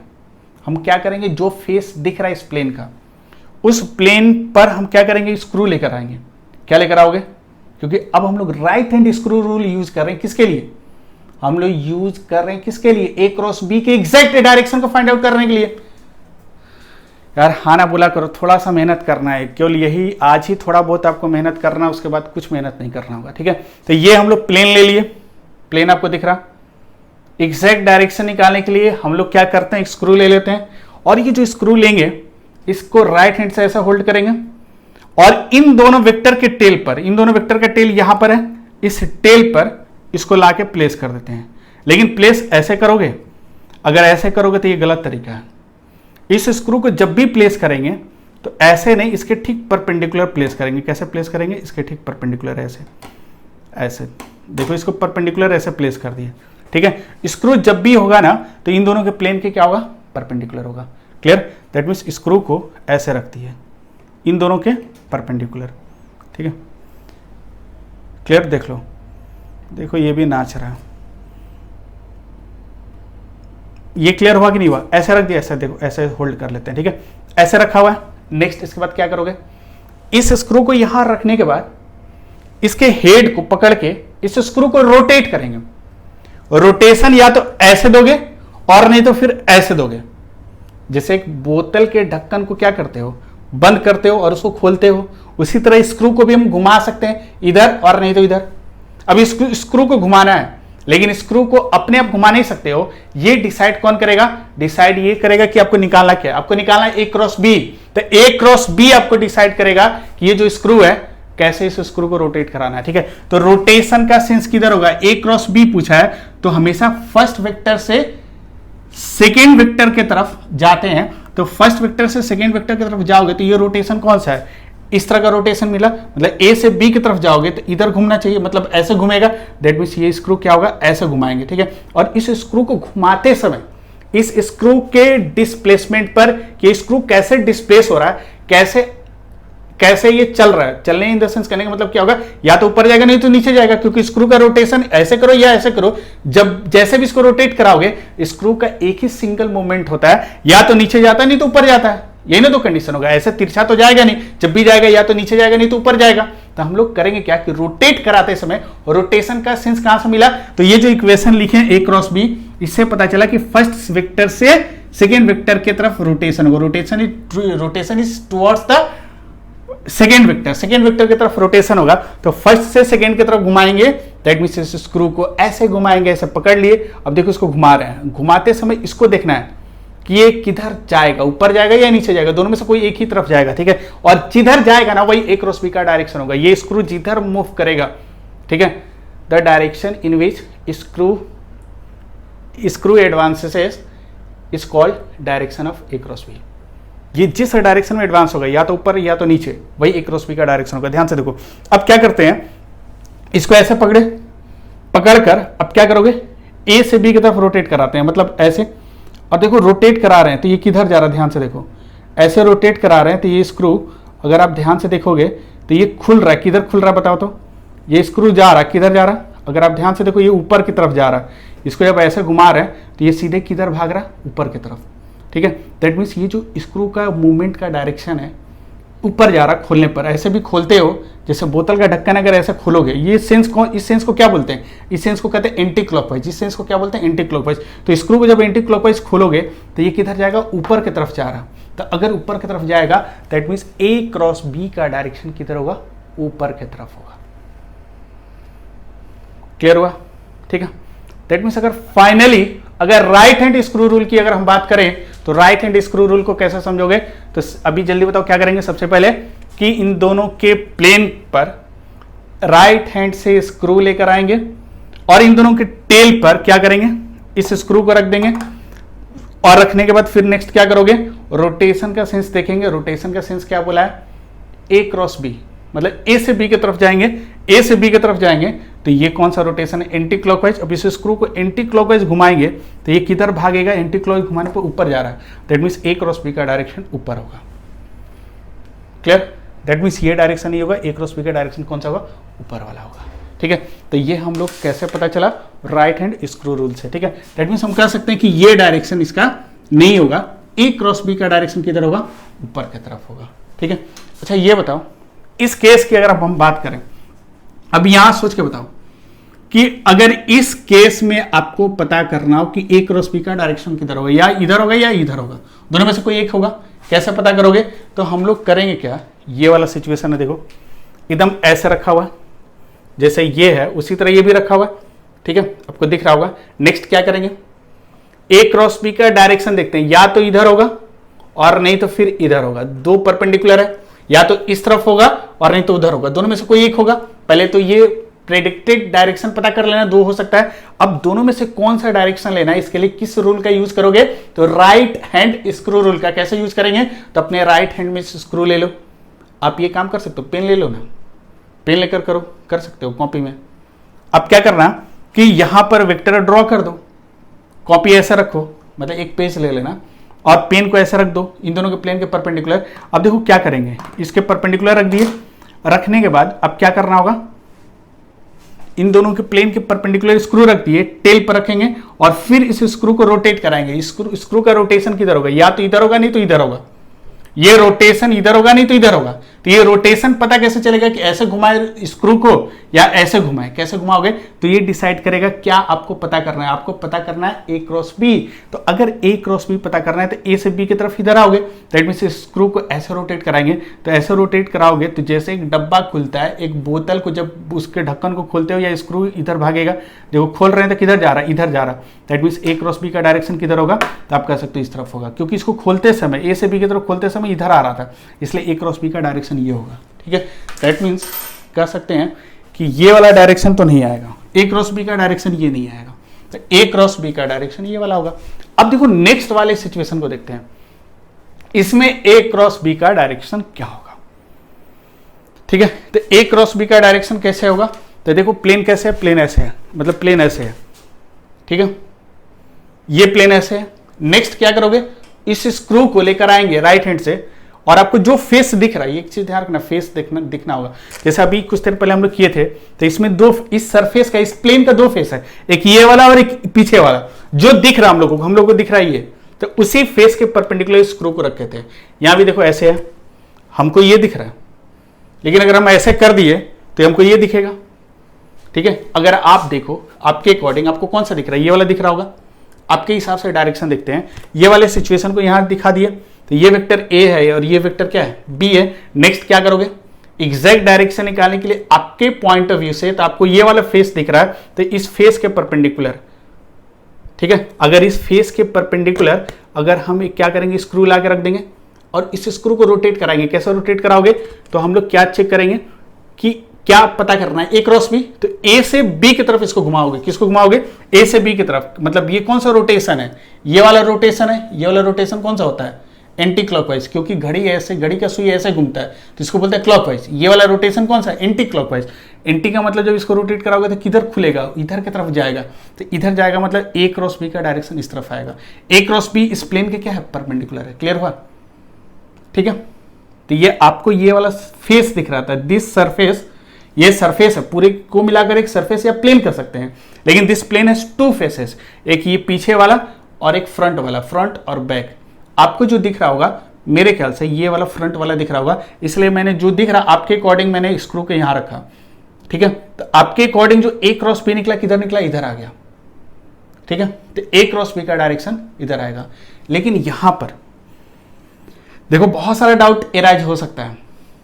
कुछ लोग कहेंगे कि सर अगर इस स्क्रू को अगर आप अपनी तरफ से रखते, आपको ये वाला फेस दिख रहा है, तब तो डायरेक्शन कुछ अलग आएगा, क्योंकि आपके रिस्पेक्ट में, पहले आप बताओ, आपके रिस्पेक्ट में ए क्रॉस बी किए थे तो किधर आया था, परपेंडिकुलर टू दिस प्लेन, और इधर आया था किसका डायरेक्शन, ए क्रॉस बी का। लेकिन बहुत लोगों का ये डाउट हो सकता है कि नहीं सर, अगर आप आपके हिसाब से ए क्रॉस बी, अगर आप ये वाला फेस देख रहे हो तो आपके हिसाब से ए क्रॉस बी उधर नहीं आएगा, हो सकता है इधर आ जाए। ये भी तो डाउट आ सकता है। क्योंकि मैंने आपको क्या बताया कि जो फेस दिख रहा है ना उस फेस के परपेंडिकुलर रखना है। तो इस this surface has two faces, एक ये वाला और एक ये वाला। तो आप जब इधर से देख रहे थे तो इधर से रखे, अगर मैं इधर से देख रहा हूं तो इधर से स्क्रू रख देते हैं। और इस स्क्रू को हम कहां से कहां घुमाएंगे, चलिए बताओ। ए से बी की तरफ, क्योंकि पूछा क्या ए क्रॉस बी, तो ए के से बी की तरफ घुमा रहे हैं। तो आप ध्यान से देखो, ए से बी की तरफ घुमाते समय ये स्क्रू किधर जा रहा है, ये स्क्रू का एडवांसमेंट किधर हो रहा है, आगे की तरफ हो रहा है। किधर हो रहा है, इधर की तरफ हो रहा है। तो मेरे अकॉर्डिंग ए क्रॉस बी का डायरेक्शन उधर है और आपके अकॉर्डिंग किधर आ गया, आपके अकॉर्डिंग भी तो उधर ही आया था भाई कुछ देर पहले। इसका मतलब हम इस सरफेस को इधर से देखें या इधर से देखकर इस स्क्रू को रखें, कहीं से भी ए क्रॉस बी निकालोगे with the help of this right hand screw rule, direction same आएगा। ये पता है, ये बहुत सारे टीचर स्किप कर जाते हैं, उनको पता ही नहीं होता है। लेकिन ये जो फेस का कंसेप्ट है ना, फेस जो दिख रहा है, फ्रंट दिख रहा है कि बैक दिख रहा है, आप कहीं से भी खड़े होकर ए क्रॉस बी का डायरेक्शन निकालोगे ऑलवेज एक ही तरफ आएगा। अलग अलग फेस से, ये नहीं कि हम बैक वाला फेस से इसका डायरेक्शन निकाले तो उधर ही आ रहा, आप फ्रंट से निकाले तो फ्रंट से भी वही आ रहा। क्लियर हुआ, ठीक है। तो ए क्रॉस बी का डायरेक्शन निकालने का ये तरीका था। तो फाइनली अगर मिलाकर अगर हम लोग देखें कि आपसे अगर पूछेगा कि ए क्रॉस बी का डायरेक्शन कैसे निकालेंगे, तो पहला आंसर क्या दोगे, ए क्रॉस बी का डायरेक्शन एन कैप की तरफ होगा। ठीक है, मेरे साथ बोलने की कोशिश करो। और एन कैप का डायरेक्शन ए और बी के प्लेन के क्या होगा, परपेंडिकुलर होगा। तो यहां से हम लोग कह सकते हैं कि दो पॉसिबल डायरेक्शन निकलेगा, एक परपेंडिकुलर टू प्लेन ऊपर और एक नीचे। इन दोनों में से एग्जैक्ट कौन सा होगा, इसको पता करने के लिए हम लोग एक नया रूल लेकर आते हैं, राइट हैंड रूल, जिसमें से पहला रूल क्या है, राइट हैंड स्क्रू रूल। और राइट हैंड स्क्रू रूल के लिए सबसे पहले क्या करोगे, राइट हैंड में स्क्रू लेंगे, उसको होल्ड करेंगे और होल्ड करके फिर क्या करेंगे, उन दोनों वेक्टर के टेल पर प्लेस कर देंगे। और प्लेस करके फिर क्या करोगे, और रोटेशन का सेंस पता करोगे, रोटेट स्क्रू को कैसे कराना है, ए टू बी या बी टू ए। तो देख लेना, पूछा आपसे ये है कि ए क्रॉस बी पूछा है, क्या पूछा है, ए क्रॉस बी। तो स्क्रू किधर से किधर रोटेट कराओगे, ए से बी, मतलब ऐसे घुमाएंगे तो स्क्रू का जो एडवांसमेंट होगा, मतलब स्क्रू जिधर चलेगा वही ए क्रॉस बी का डायरेक्शन होगा। क्लियर।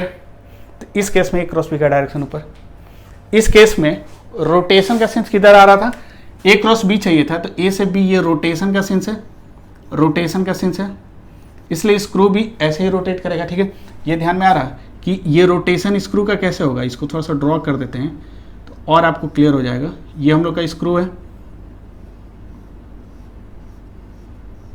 ये स्क्रू था, ये रोटेशन ऐसे हो रहा है, तो इस स्क्रू का रोटेशन भी ऐसा ही हुआ। और स्क्रू का रोटेशन अगर इधर हुआ था तो आप कह सकते हो इस स्क्रू का जो मूवमेंट है, ये स्क्रू का जो मूवमेंट है, मूवमेंट और एडवांसमेंट, मतलब स्क्रू किधर चलेगा, ऊपर की तरफ चलेगा। और ऊपर की तरफ चलेगा स्क्रू, इसीलिए ये किसका डायरेक्शन है, ए क्रॉस बी का डायरेक्शन है। ठीक है, रोटेशन इधर था, तो जो स्क्रू हम यहां रखेंगे उस स्क्रू को कैसे रोटेट कराएंगे, तो जो स्क्रू यहां आएगा उसको रोटेशन का सेंस हम लोग कुछ ऐसे दे देंगे। ये हम लोग का स्क्रू था, तो ये रोटेशन ऐसे है, तो स्क्रू को रोटेशन हम लोग कैसे देंगे, तो स्क्रू को रोटेशन हम लोग कुछ ऐसे दे देंगे। और ये एडवांसमेंट या मूवमेंट स्क्रू का किधर होगा, मूवमेंट इधर होगा, या एडवांसमेंट स्क्रू का इस तरफ होगा, और इसी तरफ किसका डायरेक्शन होगा, ए क्रॉस बी का। ठीक है, यहां भी आप देख सकते थे कि स्क्रू को कहां रखते हैं, यहां पर। एक्चुअली हम यहां हेड दिखा रहे हैं, लेकिन हम लोग क्या रखते हैं, टिप रखते हैं उसका। ऐसे हम लोगों का स्क्रू है। ठीक है, तो ये रोटेशन का sense A to B, A cross B, तो रोटेशन का सेंस ऐसे है, तो स्क्रू का भी रोटेशन किधर होगा, इसी सेंस में होगा। तो इस सेंस में रोटेट कराओगे तो इसका रोटेशन इधर होगा, ए क्रॉस बी का डायरेक्शन ये नहीं हो सकता है, किधर आएगा, ए क्रॉस बी का डायरेक्शन इस तरफ आएगा। ये इसका मूवमेंट था। ठीक है, तो मेरे ख्याल से ये right hand screw rule clear हो गया। ठीक है, अब देखो कुछ एग्जांपल्स मैं आपको देता हूं, आपको सोच के बताना है कि उसमें बी क्रॉस ए या ए क्रॉस बी का डायरेक्शन क्या होगा। ठीक है, जैसे सिंपली मान लो एक प्लेन हम लेते हैं, और ये जो प्लेन है इस तरह कुछ ले लेते हैं, ये एक प्लेन हम ऐसे ले लेते हैं,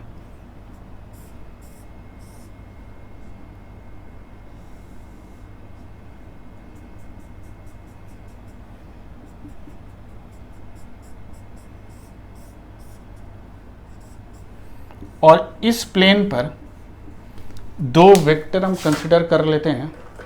सपोज करो ये वाला ए वेक्टर है, ये जो है वेक्टर ए है, और इस तरफ एक वेक्टर हम कंसिडर कर लेते हैं, दिस इज वेक्टर बी। ठीक है, ये एक वेक्टर बी है,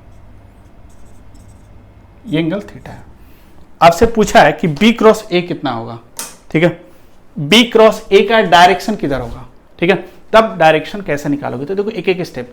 सबसे पहले हम लोग क्या करेंगे, अब जब भी डायरेक्शन निकालना हो तो 2-3 स्टेप याद रखना। सबसे पहले आप क्या डिसाइड करोगे, plane of both the vectors.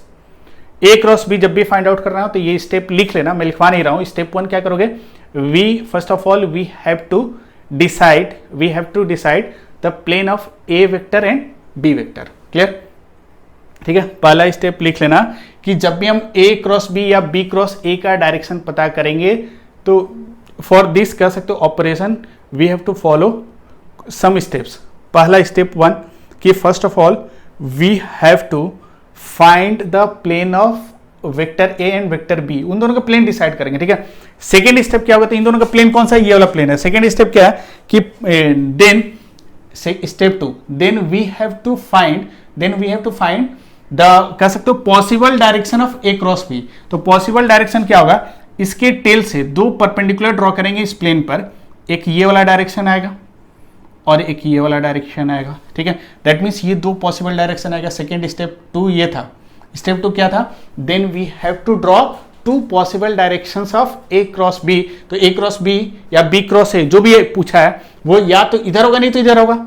Next अब क्या करोगे, इसके बाद हम लोग right hand screw rule use करेंगे स्टेप 3 में। Then we have to use right hand screw rule for finding the exact direction. ठीक है, तो देखो अब हम लोग क्या करेंगे, मान लो आपसे पूछा है बी क्रॉस ए, क्या पूछा है, बी क्रॉस ए। ठीक है, ये पूछा है, तो सबसे पहला स्टेप क्या था, first of all we have to decide the plane of A and B.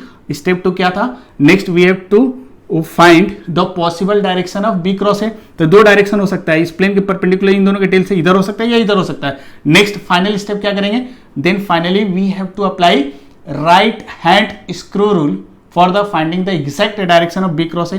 ठीक है, तो अब देखो क्या करोगे, अब हम लोग सबसे पहले बी क्रॉस ए या तो ऊपर होगा नहीं तो नीचे होगा, तो इन दोनों में से कौन सा डायरेक्शन होगा, इसके लिए क्या करोगे, इसके लिए आपको क्या करना होगा, स्क्रू लेना होगा।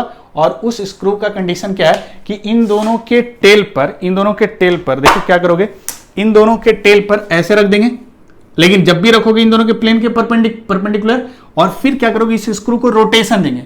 रोटेशन किस सेंस में होगा वो डिसाइड करेगा, आपको फाइंड आउट क्या करना है, बी क्रॉस ए। तो देखो क्या करोगे, यहां पर स्क्रू को प्लेस कर देंगे, और प्लेस करने के बाद हम लोगों को क्या पता करना है, बी क्रॉस है।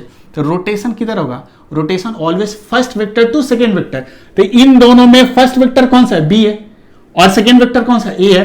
दैट मीन्स बी से ए की तरफ रोटेशन होगा। किधर रोटेशन होगा, बी से ए की तरफ रोटेशन होगा ऑलवेज। ये जो स्टेटमेंट लिखा हुआ है, ये स्टेटमेंट जो मैथमेटिकल स्टेटमेंट लिखा हुआ है, ये डिसाइड करेगा कि ए से बी की तरफ रोटेट कराएंगे स्क्रू को या बी से ए की तरफ। इसीलिए जो स्टेटमेंट है, ए क्रॉस बी पूछा है या बी क्रॉस ए पूछा है, अकॉर्डिंग टू दैट आप स्क्रू का रोटेशन डिसाइड करोगे। तो यहां पूछा है B cross A, that means हम लोग बी को ए की तरफ घुमाएंगे। ठीक है, तो बी को ए की तरफ घुमाओगे, दैट मीन्स जो स्क्रू हम लोग यहां पर रखेंगे, उस स्क्रू का जो भी हम लोग रोटेशन है यहां पर रखेंगे। ये जो स्क्रू हम लोग रखेंगे, इस स्क्रू का रोटेशन किधर देंगे, इस स्क्रू का रोटेशन हम लोग इसी सेंस में देंगे, जिस सेंस में बी से ए।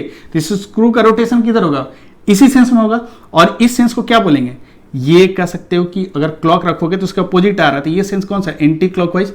ये सेंस भी क्या है, एंटी क्लॉकवाइज। अगर ये बी से घूमोगे तो this sense of rotation is called anti clockwise. तो इस सेंस ऑफ रोटेशन को भी क्या कहते हैं, एंटी क्लॉकवाइज। थोड़ा सा ये समझ लो यार, ये घड़ी है, घड़ी में जो नीडल्स होते हैं वो नीडल्स ऑलवेज इस तरह चलते रहते हैं, ऐसे घूमते हैं, इसको बोलते हैं क्लॉकवाइज। और इसका उल्टा जो होता है इसको कहते हैं एंटी क्लॉकवाइज। तो ये वाला जो सेंस है, ध्यान से देखो, सॉरी ये हम खुद गलती कर दी, ये घड़ी के सेंस में है तो ये क्लॉकवाइज होगा ना, ठीक है। ये वाला गलती हम खुद किए, ये क्लॉकवाइज होगा तो ये भी क्या होगा, क्लॉकवाइज। मतलब ये जो रोटेशन है, स्क्रू को क्लॉकवाइज रोटेट कराना है या एंटी क्लॉकवाइज, या आपको डिसाइड किससे करना है, डिसाइड इस स्टेटमेंट से करना है। तो बी क्रॉस ए पूछा है तो ऑलवेज रोटेशन किधर देंगे, फर्स्ट वेक्टर से सेकंड वेक्टर की तरफ, मतलब बी को ए की तरफ रोटेट कराएंगे तो कौन सा रोटेशन है, क्लॉकवाइज। तो ये स्क्रू भी किधर जाएगा, क्लॉकवाइज, ठीक है। अब ध्यान से देखो, क्लॉकवाइज जाएगा तो इस स्क्रू का मूवमेंट किधर होगा। अगर आप ध्यान से देखो, ये जो स्क्रू है, ये वाला सिचुएशन लेते हैं, ये वाला ऐसे था, ए वेक्टर बी वेक्टर, ये दोनों ऐसे दिखा दिए। अब नेक्स्ट क्या करोगे, स्क्रू को इसके ऊपर रख दिए, रखने के बाद इस स्क्रू को रोटेशन किधर देंगे, रोटेशन हम लोग क्या देंगे, बी टू ए, मतलब इसको रोटेशन ऐसा देंगे। तो इसको जब रोटेट कराओगे तो देखो किधर जा रहा है, जब इसको रोटेट कराएं तो नीचे जा रहा है, तो नीचे जाएगा, that means B cross A का डायरेक्शन किधर होगा, नीचे की तरफ आएगा। क्लियर हुआ, क्योंकि जो फेस हमको दिख रहा है, इस फेस में स्क्रू किधर जा रहा है भाई, नीचे की तरफ जा रहा है। इस प्लेन में this screw is going into the plane, इस प्लेन के अंदर जा रहा है। तो इसको हम लोग कहेंगे कि यहां पर जो बी क्रॉस ए है, या स्क्रू का जो मूवमेंट का डायरेक्शन है वो इस तरफ आएगा, movement of the screw is along this direction, और यही डायरेक्शन किसका होगा, सॉरी ए क्रॉस बी नहीं, बी क्रॉस ए का, ठीक है, क्लियर। और यहां ध्यान से देखो, यहां कौन सा रोटेशन था, ए क्रॉस बी निकालना था, ए क्रॉस बी, तो ये रोटेशन को बोलेंगे एंटी क्लॉकवाइज, और स्क्रू भी कैसे रोटेट कराए हम लोग, एंटी क्लॉकवाइज, ठीक है। तो एंटी क्लॉकवाइज में अगर ध्यान से देखोगे तो ये जो था आउट ऑफ द प्लेन, ये जो स्क्रू रोटेट कर रहा था आउट ऑफ द प्लेन जा रहा था, इसका मूवमेंट किधर हो रहा था, आउट ऑफ द प्लेन। और इस केस में जब क्लॉकवाइज इसको रोटेट करा रहे हैं तो इसका मूवमेंट किधर हो रहा है, into the plane, into the plane. ये स्टेटमेंट भी थोड़ा ध्यान रखना, ठीक है।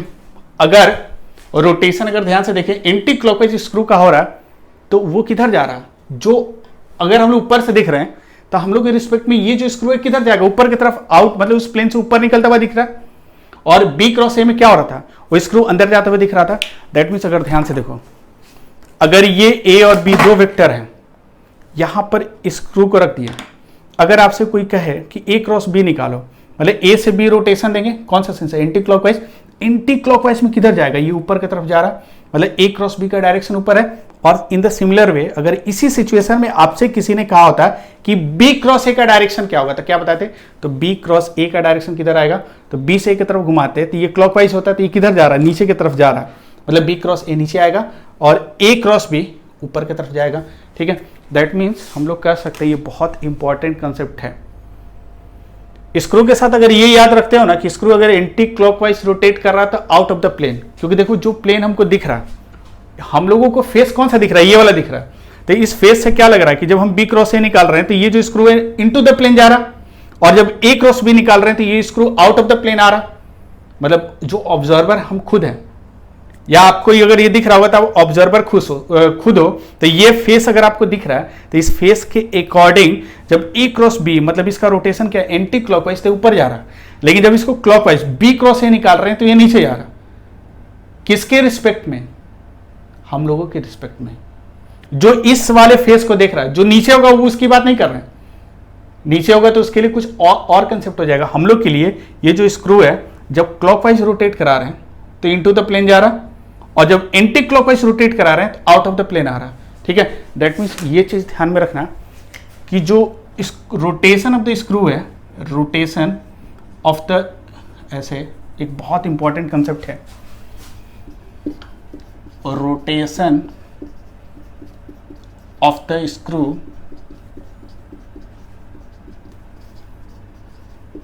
रोटेशन ऑफ द स्क्रू जो है, कह सकते हो कि अगर एंटी क्लॉकवाइज है, देखो वहां पर, तो इसको कहेंगे out of the plane, out, और क्लॉकवाइज है तो इनटू द प्लेन है। आउट का मतलब out of the plane, out of the plane,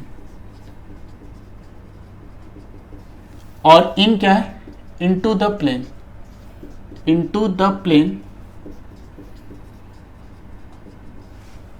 और किसके रिस्पेक्ट में, विथ रिस्पेक्ट टू ऑब्जर्वर, जो ऑब्जर्व कर रहा है, विथ रिस्पेक्ट टू ऑब्जर्वर, ठीक है, ये अलग से कंसेप्ट है जो कुछ देर में आपको बताएंगे। बस इतना थोड़ा सा आपको ध्यान रखना होगा कि स्क्रू अगर एंटी क्लॉकवाइज रोटेट कर रहा तो ऑलवेज इसका मूवमेंट किधर होगा, ऊपर की तरफ। अगर वही स्क्रू क्लॉकवाइज रोटेट कर रहा है तो इसका मूवमेंट किधर हो रहा, इनटू द प्लेन हो रहा, अंदर की तरफ जा रहा।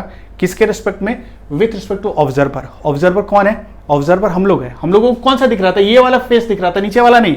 तो ऑब्जर्वर हम लोगों का ऐसा हम लोग दिखा सकते हैं कि हम लोग खुद ऑब्जर्वर हैं, तो हम लोग अपने आप को दिखा सकते हैं कि हम लोगों को ये वाला फेस दिख रहा था, ये ऑब्जर्वर है। ये क्या है, ऑब्जर्वर है। ये ध्यान रखना कि ये ऑब्जर्वर है। इस ऑब्जर्वर को ये वाला फेस दिख रहा था। इस ऑब्जर्वर को अगर ध्यान से देखोगे तो ये वाला जो फेस है, फ्रंट वाला ये वाला फेस दिख रहा था, ठीक है, नीचे वाला नहीं दिख रहा था। तो ये कुछ भी स्टेटमेंट यूज कर रहे हैं कि स्क्रू इनटू द प्लेन जा रहा, तो ये इनटू द प्लेन कौन दिख रहा है, एक नीचे ऑब्जर्वर होगा, वो नहीं दिखेगा।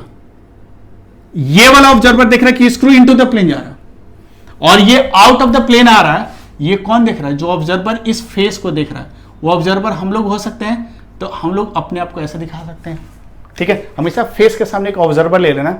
आपको पता नहीं है कि ये जो कंसेप्ट अभी बताने जा रहे हैं आपके लिए और आसान हो जाएगा। क्लियर, ठीक है। तो इस तरह डायरेक्शन आप निकाल सकते हो किसका, ए क्रॉस बी का और बी क्रॉस ए का, ठीक है। अब जैसे फाइनली एक दो एग्जाम्पल्स और हम लोग देखते हैं डायरेक्शंस को लेकर, क्योंकि इसमें सारा खेल डायरेक्शन का है, क्रॉस प्रोडक्ट में। डायरेक्शन निकालने आ गया तो आपका सब कुछ क्लियर हो गया, ठीक है। अब जैसे मान लो इस तरह का कुछ सिचुएशन लेते हैं, ठीक है। ये एक वेक्टर ए है, ये वेक्टर बी है। आपसे पूछा है कि एक बी क्रॉस ए का डायरेक्शन क्या होगा, ठीक है। ये वेक्टर ए है, ब्लू वाला को तो हम ए लेके चल रहे थे, इसको बी लेके चल रहे हैं, ठीक है। रेड वाला बी है, ब्लू वाला ए है। आपसे पूछा है कि बी क्रॉस ए का डायरेक्शन क्या होगा, कैसे पता करोगे। एकदम पूरा बेसिक से स्टार्टिंग से एक दो एग्जांपल देखते हैं तो और क्लियर हो जाएगा, ठीक है। अब ध्यान से देखो, सबसे पहले क्या करोगे, ए क्रॉस बी का डायरेक्शन, बी क्रॉस ए का डायरेक्शन निकालना है। तो सबसे पहले किधर होगा, एन कैप के डायरेक्शन में। एन कैप का डायरेक्शन क्या होगा, perpendicular to the plane.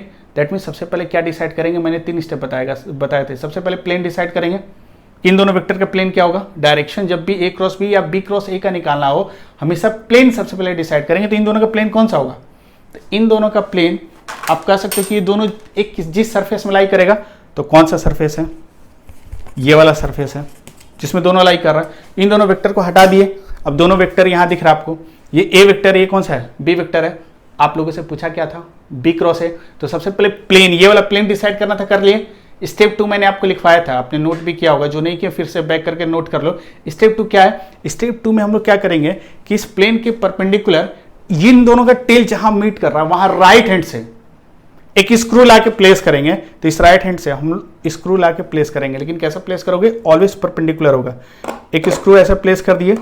Next इसके बाद क्या करोगे, इसके बाद इस स्क्रू को रोटेट कराएंगे। कैसे, तो रोटेशन का सेंस कैसे पता चलेगा, तो आपसे पूछा क्या है, आपसे पूछा है बी क्रॉस ए, पूछा क्या है, बी क्रॉस ए। तो बी को ए की तरफ घुमाएंगे, तो ये कौन सा सेंस है, बी से ए की तरफ, मतलब ऐसे। दैट मीन्स स्क्रू को भी ऐसे घुमाएंगे, ऐसे। तो स्क्रू ये वाला सेंस कौन सा होता है, क्लॉकवाइज। क्लॉक ऑलवेज क्लॉकवाइज, मतलब क्लॉकवाइज के सेंस में घूमेगा उसका नीडल। तो ये बी से की तरफ रोटेशन जो होगा क्लॉकवाइज होगा। इस स्क्रू को क्लॉकवाइज घुमाते हैं, तो क्लॉकवाइज घुमाने पर देखो क्या हो रहा है, ये किधर जा रहा है, इस प्लेन में अंदर की तरफ जा रहा है। किसके रिस्पेक्ट में, हम लोग के रिस्पेक्ट में। ऑब्जर्वर बहुत इंपॉर्टेंट है, हम लोग के रिस्पेक्ट में ये अंदर जा रहा है। That means B cross A का डायरेक्शन किधर होगा, इस तरफ होगा, परपेंडिकुलर टू दिस प्लेन और अंदर की तरफ होगा। क्लियर हुआ, ठीक है। 3 स्टेप क्या था, प्लेन डिसाइड करना। नेक्स्ट इन दोनों के टेल पर स्क्रू राइट हैंड से लाके प्लेस करेंगे, और कैसे प्लेस करेंगे, परपेंडिकुलर। और थर्ड रोटेशन का sense, first vector to second vector. First vector किसको लिखेंगे, तो बी क्रॉस ए पूछा है, तो बी फर्स्ट होगा, ए क्या होगा, सेकेंड होगा, फिर इसको रोटेट करा देंगे, हो जाएगा। क्लियर। अब देखो और एक छोटा सा एग्जांपल देखते हैं। मान लो ये वाला हम लोगों का ऐसे प्लेन ले लिए, ये कौन सा वेक्टर है, ए वेक्टर, ये कौन सा बी वेक्टर। अब से पूछा है ए क्रॉस बी का डायरेक्शन क्या होगा। एक बार आप खुद से इसको ड्रॉ करने की कोशिश करो। इसको तो अभी मैं डिस्कस करूंगा, लेकिन एक बार वीडियो पॉज करो और ए क्रॉस बी, इसको ए वेक्टर ले रहे हैं, इसको बी ले रहे हैं। आपको ये बताना कि ए क्रॉस बी का डायरेक्शन क्या होगा। ठीक है। तो अगर ए क्रॉस बी का डायरेक्शन पता करना है तो कैसे पता करोगे, पॉज करो, पॉज करके डायरेक्शन खुद से डिसाइड करो। ठीक है, अब क्या करेंगे तो देखो, इसके लिए सबसे पहले हम लोग ए और बी को रिप्लेस कर दिए एक प्लेन से, सबसे प्लेन डिसाइड करेंगे। नेक्स्ट ए और बी का पॉसिबल डायरेक्शन क्या हो सकता है, या तो नीचे होगा नहीं तो ऊपर होगा, यही ना सेकेंड स्टेप था। थर्ड स्टेप क्या है कि हम लोग क्या करेंगे, right hand screw rule use करेंगे। तो राइट हैंड से क्या करेंगे, स्क्रू लेकर आएंगे और इन दोनों के टेल पर ऐसे प्लेस कर देंगे परपेंडिकुलर, और फिर क्या करेंगे, इस स्क्रू को प्लेस करने के बाद ए क्रॉस बी पूछा है, तो ए क्रॉस बी मतलब इधर, तो ये कौन सा सेंस है, एंटी क्लॉकवाइज। तो इसको क्या करेंगे, एंटी क्लॉकवाइज घुमाएंगे, तो ये स्क्रू किधर जाएगा, तो ये नीचे आ रहा, और जिधर ये स्क्रू चलेगा, स्क्रू किधर चल रहा है, नीचे की तरफ चल रहा है, तो ये जो चलने का इसका सेंस है वही ए क्रॉस बी का डायरेक्शन होगा। तो ए क्रॉस बी किधर होगा, नीचे की तरफ होगा। हो गया, ठीक है, क्लियर। अब देखो, मेरे ख्याल से ए क्रॉस बी का डायरेक्शन या बी क्रॉस ए का डायरेक्शन कैसे निकालते हैं ये आपको क्लियर हो गया होगा, लेकिन इसका एक शॉर्टकट मैं बताता हूं। शॉर्टकट थोड़ा सा आपको ध्यान रखना होगा, बस ये याद रखना, एंटी क्लॉकवाइज आउट, क्लॉकवाइज इन। अगर ये स्टेटमेंट याद रखते हो तो आपको इतना दिमाग नहीं लगाना पड़ेगा, ठीक है। लेकिन बेसिक और फंडामेंटल कंसेप्ट जो अभी सीखे हो आप, यही था जो ए क्रॉस बी का डायरेक्शन निकालने का, क्योंकि मेन इस टॉपिक का एक ही सबसे इंपॉर्टेंट कंसेप्ट है, direction of A cross B और बी क्रॉस ए। ठीक है, क्लियर। ये इस तरीके से आप डायरेक्शन को पता कर सकते हो। अब मैं आपको एक शॉर्टकट बता रहा हूं, ठीक है। अब देखो करना क्या है कि अगर आपको ए क्रॉस बी निकालना है, ठीक है, तो इस कंसेप्ट को आप यूज कर सकते हो।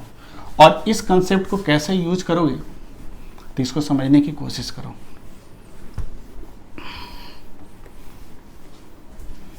अब ये जो कंसेप्ट है, जैसा मान लो एक प्लेन हम लेते हैं,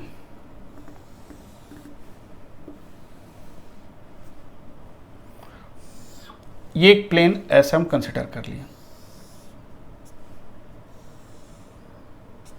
ठीक है। और इस प्लेन में दो वेक्टर हम लोगों को गिवन है, मान लो इस तरह एक वेक्टर हम ले लेते हैं, मान लो इस तरह गिवन है ए, ठीक है, और एक वेक्टर इस तरह गिवन है और इस वेक्टर को मान लो बी, ठीक है। और आपसे पूछा क्या है कि find the direction of B cross और ए क्रॉस बी। मान लो डायरेक्शन पूछा A cross B, A cross B, ठीक है। ये डायरेक्शन आपसे पूछ लिया कि ए क्रॉस बी का डायरेक्शन क्या होगा, ठीक है। इसको कैसा पता करोगे, तो इसको पता करने के लिए ये सारा तरीका तो हम लोग को पता ही है, राइट हैंड स्क्रू रूल से निकाल सकते हैं। सबसे पहला स्टेप प्लेन डिसाइड करेंगे, प्लेन तो गिवन है। नेक्स्ट क्या करेंगे, पॉसिबल डायरेक्शन, तो इन दोनों के टेल से इधर की तरफ होगा या उस तरफ होगा, पॉसिबल डायरेक्शन। थर्ड स्टेप क्या था, राइट हैंड से स्क्रू लेकर आए और फिर क्या करेंगे, उसको रोटेट कराएंगे। रोटेशन का सेंस कैसे पता चलेगा, तो ये जो स्टेटमेंट लिखा हुआ है, स्टेटमेंट ए क्रॉस बी, मतलब ये फर्स्ट से सेकेंड वेक्टर की तरफ रोटेट कराएंगे।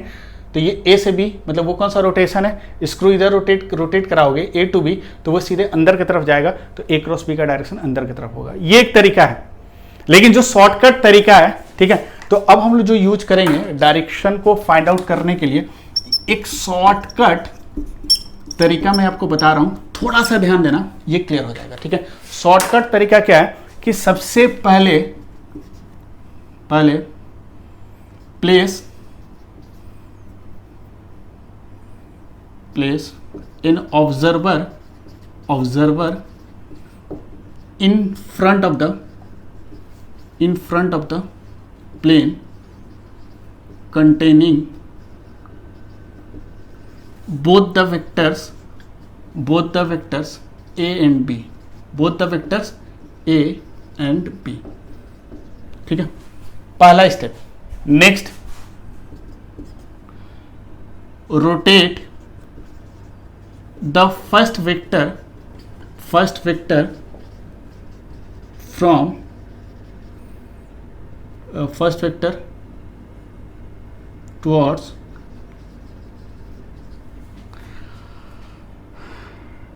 Second vector, third, if rotation is anti-clockwise then out, if rotation is clockwise in।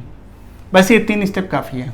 Right hand screw rule को भूल जाओ, लेकिन वो फंडामेंटल कंसेप्ट है, उसको तो जानना जरूरी है, वो भाई जरूरी है, उसको जानोगे, उसके बिना हम यहां नहीं आ सकते हैं। लेकिन ये शॉर्टकट मेरा खुद का अपना कंसेप्ट है, और इस कंसेप्ट से आप बहुत आसानी से A क्रॉस B और B क्रॉस A का डायरेक्शन निकाल सकते हो। ठीक है, कैसे? तो देखो, सबसे पहले मैंने क्या लिखा है शॉर्टकट का, ये 3 स्टेप है। 3 स्टेप क्या है? सबसे पहले place in an observer in front of the plane containing both the vectors A and B। सबसे पहले जैसे यहां देखो, क्या है, इस एग्जांपल की बात कर रहे हैं, कह रहा है कि A क्रॉस B का डायरेक्शन क्या होगा। क्या पूछा है? A क्रॉस B का डायरेक्शन। तो इन दोनों का जो प्लेन है, इस प्लेन के ठीक सामने हम लोग क्या करेंगे, इस प्लेन के ठीक सामने एक ऑब्जर्वर प्लेस कर देंगे, और इस ऑब्जर्वर को कह सकते हो इसके ठीक इन फ्रंट ऑफ दिस फेस। ये जो ऑब्जर्वर है इसके पैरेलल होगा, जब भी होगा इसके पैरेलल रखोगे। ठीक है, इस ऑब्जर्वर को ये वाला फेस दिख रहा है। ठीक है, अब ये ऑब्जर्वर यहां रखती है, पहला स्टेप। सेकेंड स्टेप क्या है कि आपको पूछा है A क्रॉस B। क्या पूछा है? A cross B। तो आप क्या करोगे, तो फर्स्ट वेक्टर को किसके तरफ रोटेट कराओगे? सेकेंड वेक्टर की तरफ। तो फर्स्ट वेक्टर कौन सा है? A है, और सेकेंड वेक्टर कौन सा है? B है। तो A को किधर रोटेट कराएंगे हम लोग? B के तरफ। तो रोटेट कराते समय रोटेशन का सेंस देख लेना। ठीक है, तो हम लोग रोटेट कराते हैं A को B की तरफ, मतलब ऐसे रोटेट कराएंगे। अच्छा, ये देखो, तो ये जो रोटेशन है, ये जो रोटेशन दिए हैं, इस रोटेशन को आप क्या बोलोगे? ये कौन सा सेंस है? ये जो रोटेशन है कौन सा सेंस है?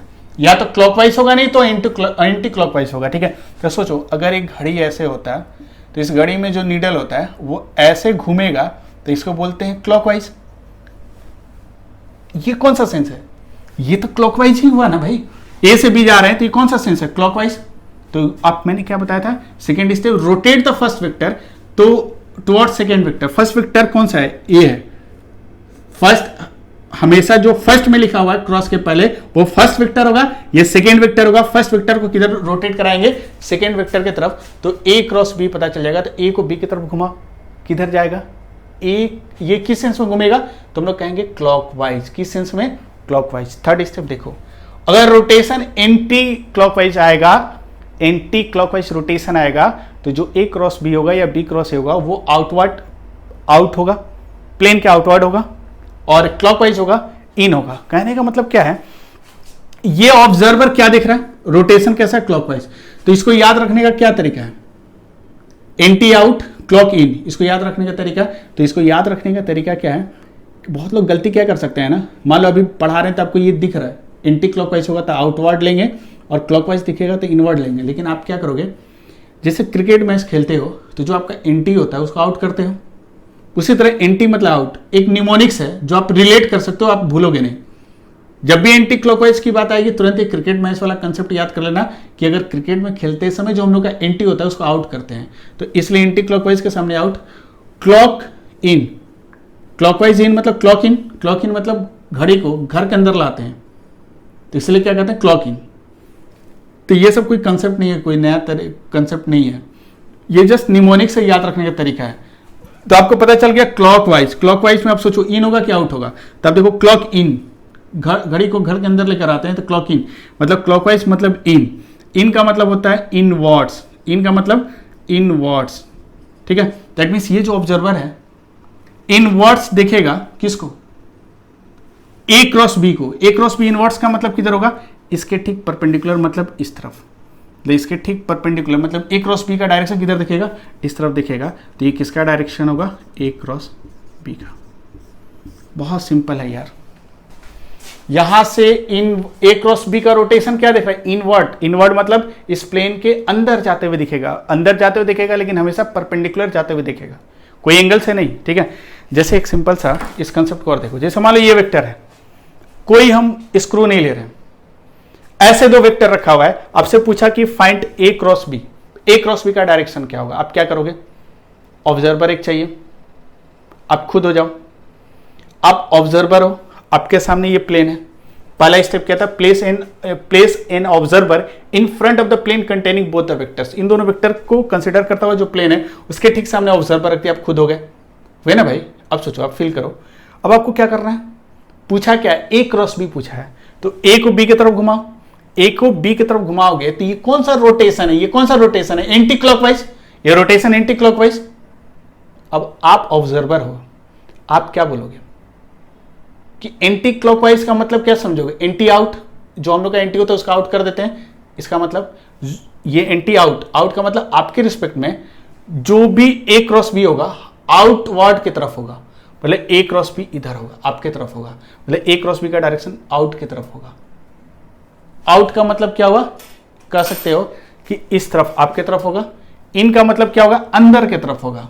आउट और इन जब भी होगा परपेंडिकुलर होगा, तो ए क्रॉस बी का डायरेक्शन आउट मतलब आपकी तरफ होगा, आउट मतलब आउटवर्ड, मतलब इस प्लेन से बाहर, इस प्लेन से बाहर कौन सा होगा, इधर एंटी आउट, एंटी आउट का मतलब इस प्लेन से बाहर, बाहर किधर, आपकी तरफ।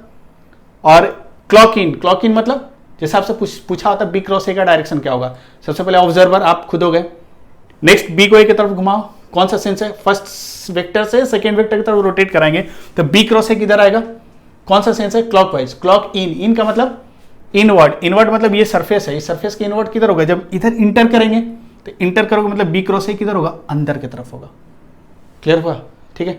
तो ये जो तरीका है, इस तरीका से भी आप क्या कर सकते हो, डायरेक्ट ए क्रॉस बी और बी क्रॉस ए का डायरेक्शन निकाल सकते हो, लेकिन इसके लिए ऑब्जर्वर बहुत मस्ट है, बहुत जरूरी है। अगर ये ऑब्जर्वर नहीं लोगे तो ये सेकेंड मेथड आपका काम में नहीं आएगा। तो मेरे ख्याल से अब इतना डिस्कशन काफी है डायरेक्शन के लिए। इसके बाद भी अगर आपको समझ में नहीं आया तो कुछ नहीं कर सकते, ठीक है। अभी हम लोगों ने इंपॉर्टेंट पॉइंट्स में 2 काम किए थे, magnitude of A cross B and उसका डायरेक्शन कैसे निकालते हैं वो हम लोगों ने पता किए थे, ठीक है। तो राइट हैंड स्क्रू रूल से भी निकाल सकते हो डायरेक्शन, या आप इससे भी निकाल सकते हो, ठीक है। क्लियर। अब देखो क्या करेंगे, अब इसके तीसरे इंपॉर्टेंट पॉइंट्स पर हम लोग आते हैं, ठीक है। इससे रिलेटेड जो भी डायरेक्शन है आप खुद से भी विजुलाइज करने के लिए प्रैक्टिस कर लेना, या डायरेक्शन दोनों मेथड को सही से प्रैक्टिस करोगे, ठीक है। अलग अलग ओरिएंटेशन लेकर आप प्रैक्टिस कर सकते हो, ठीक है। तो आज हम लोग यहीं तक रहने देते हैं और नेक्स्ट क्लास में इसके बाद हम लोग कंटिन्यू करेंगे।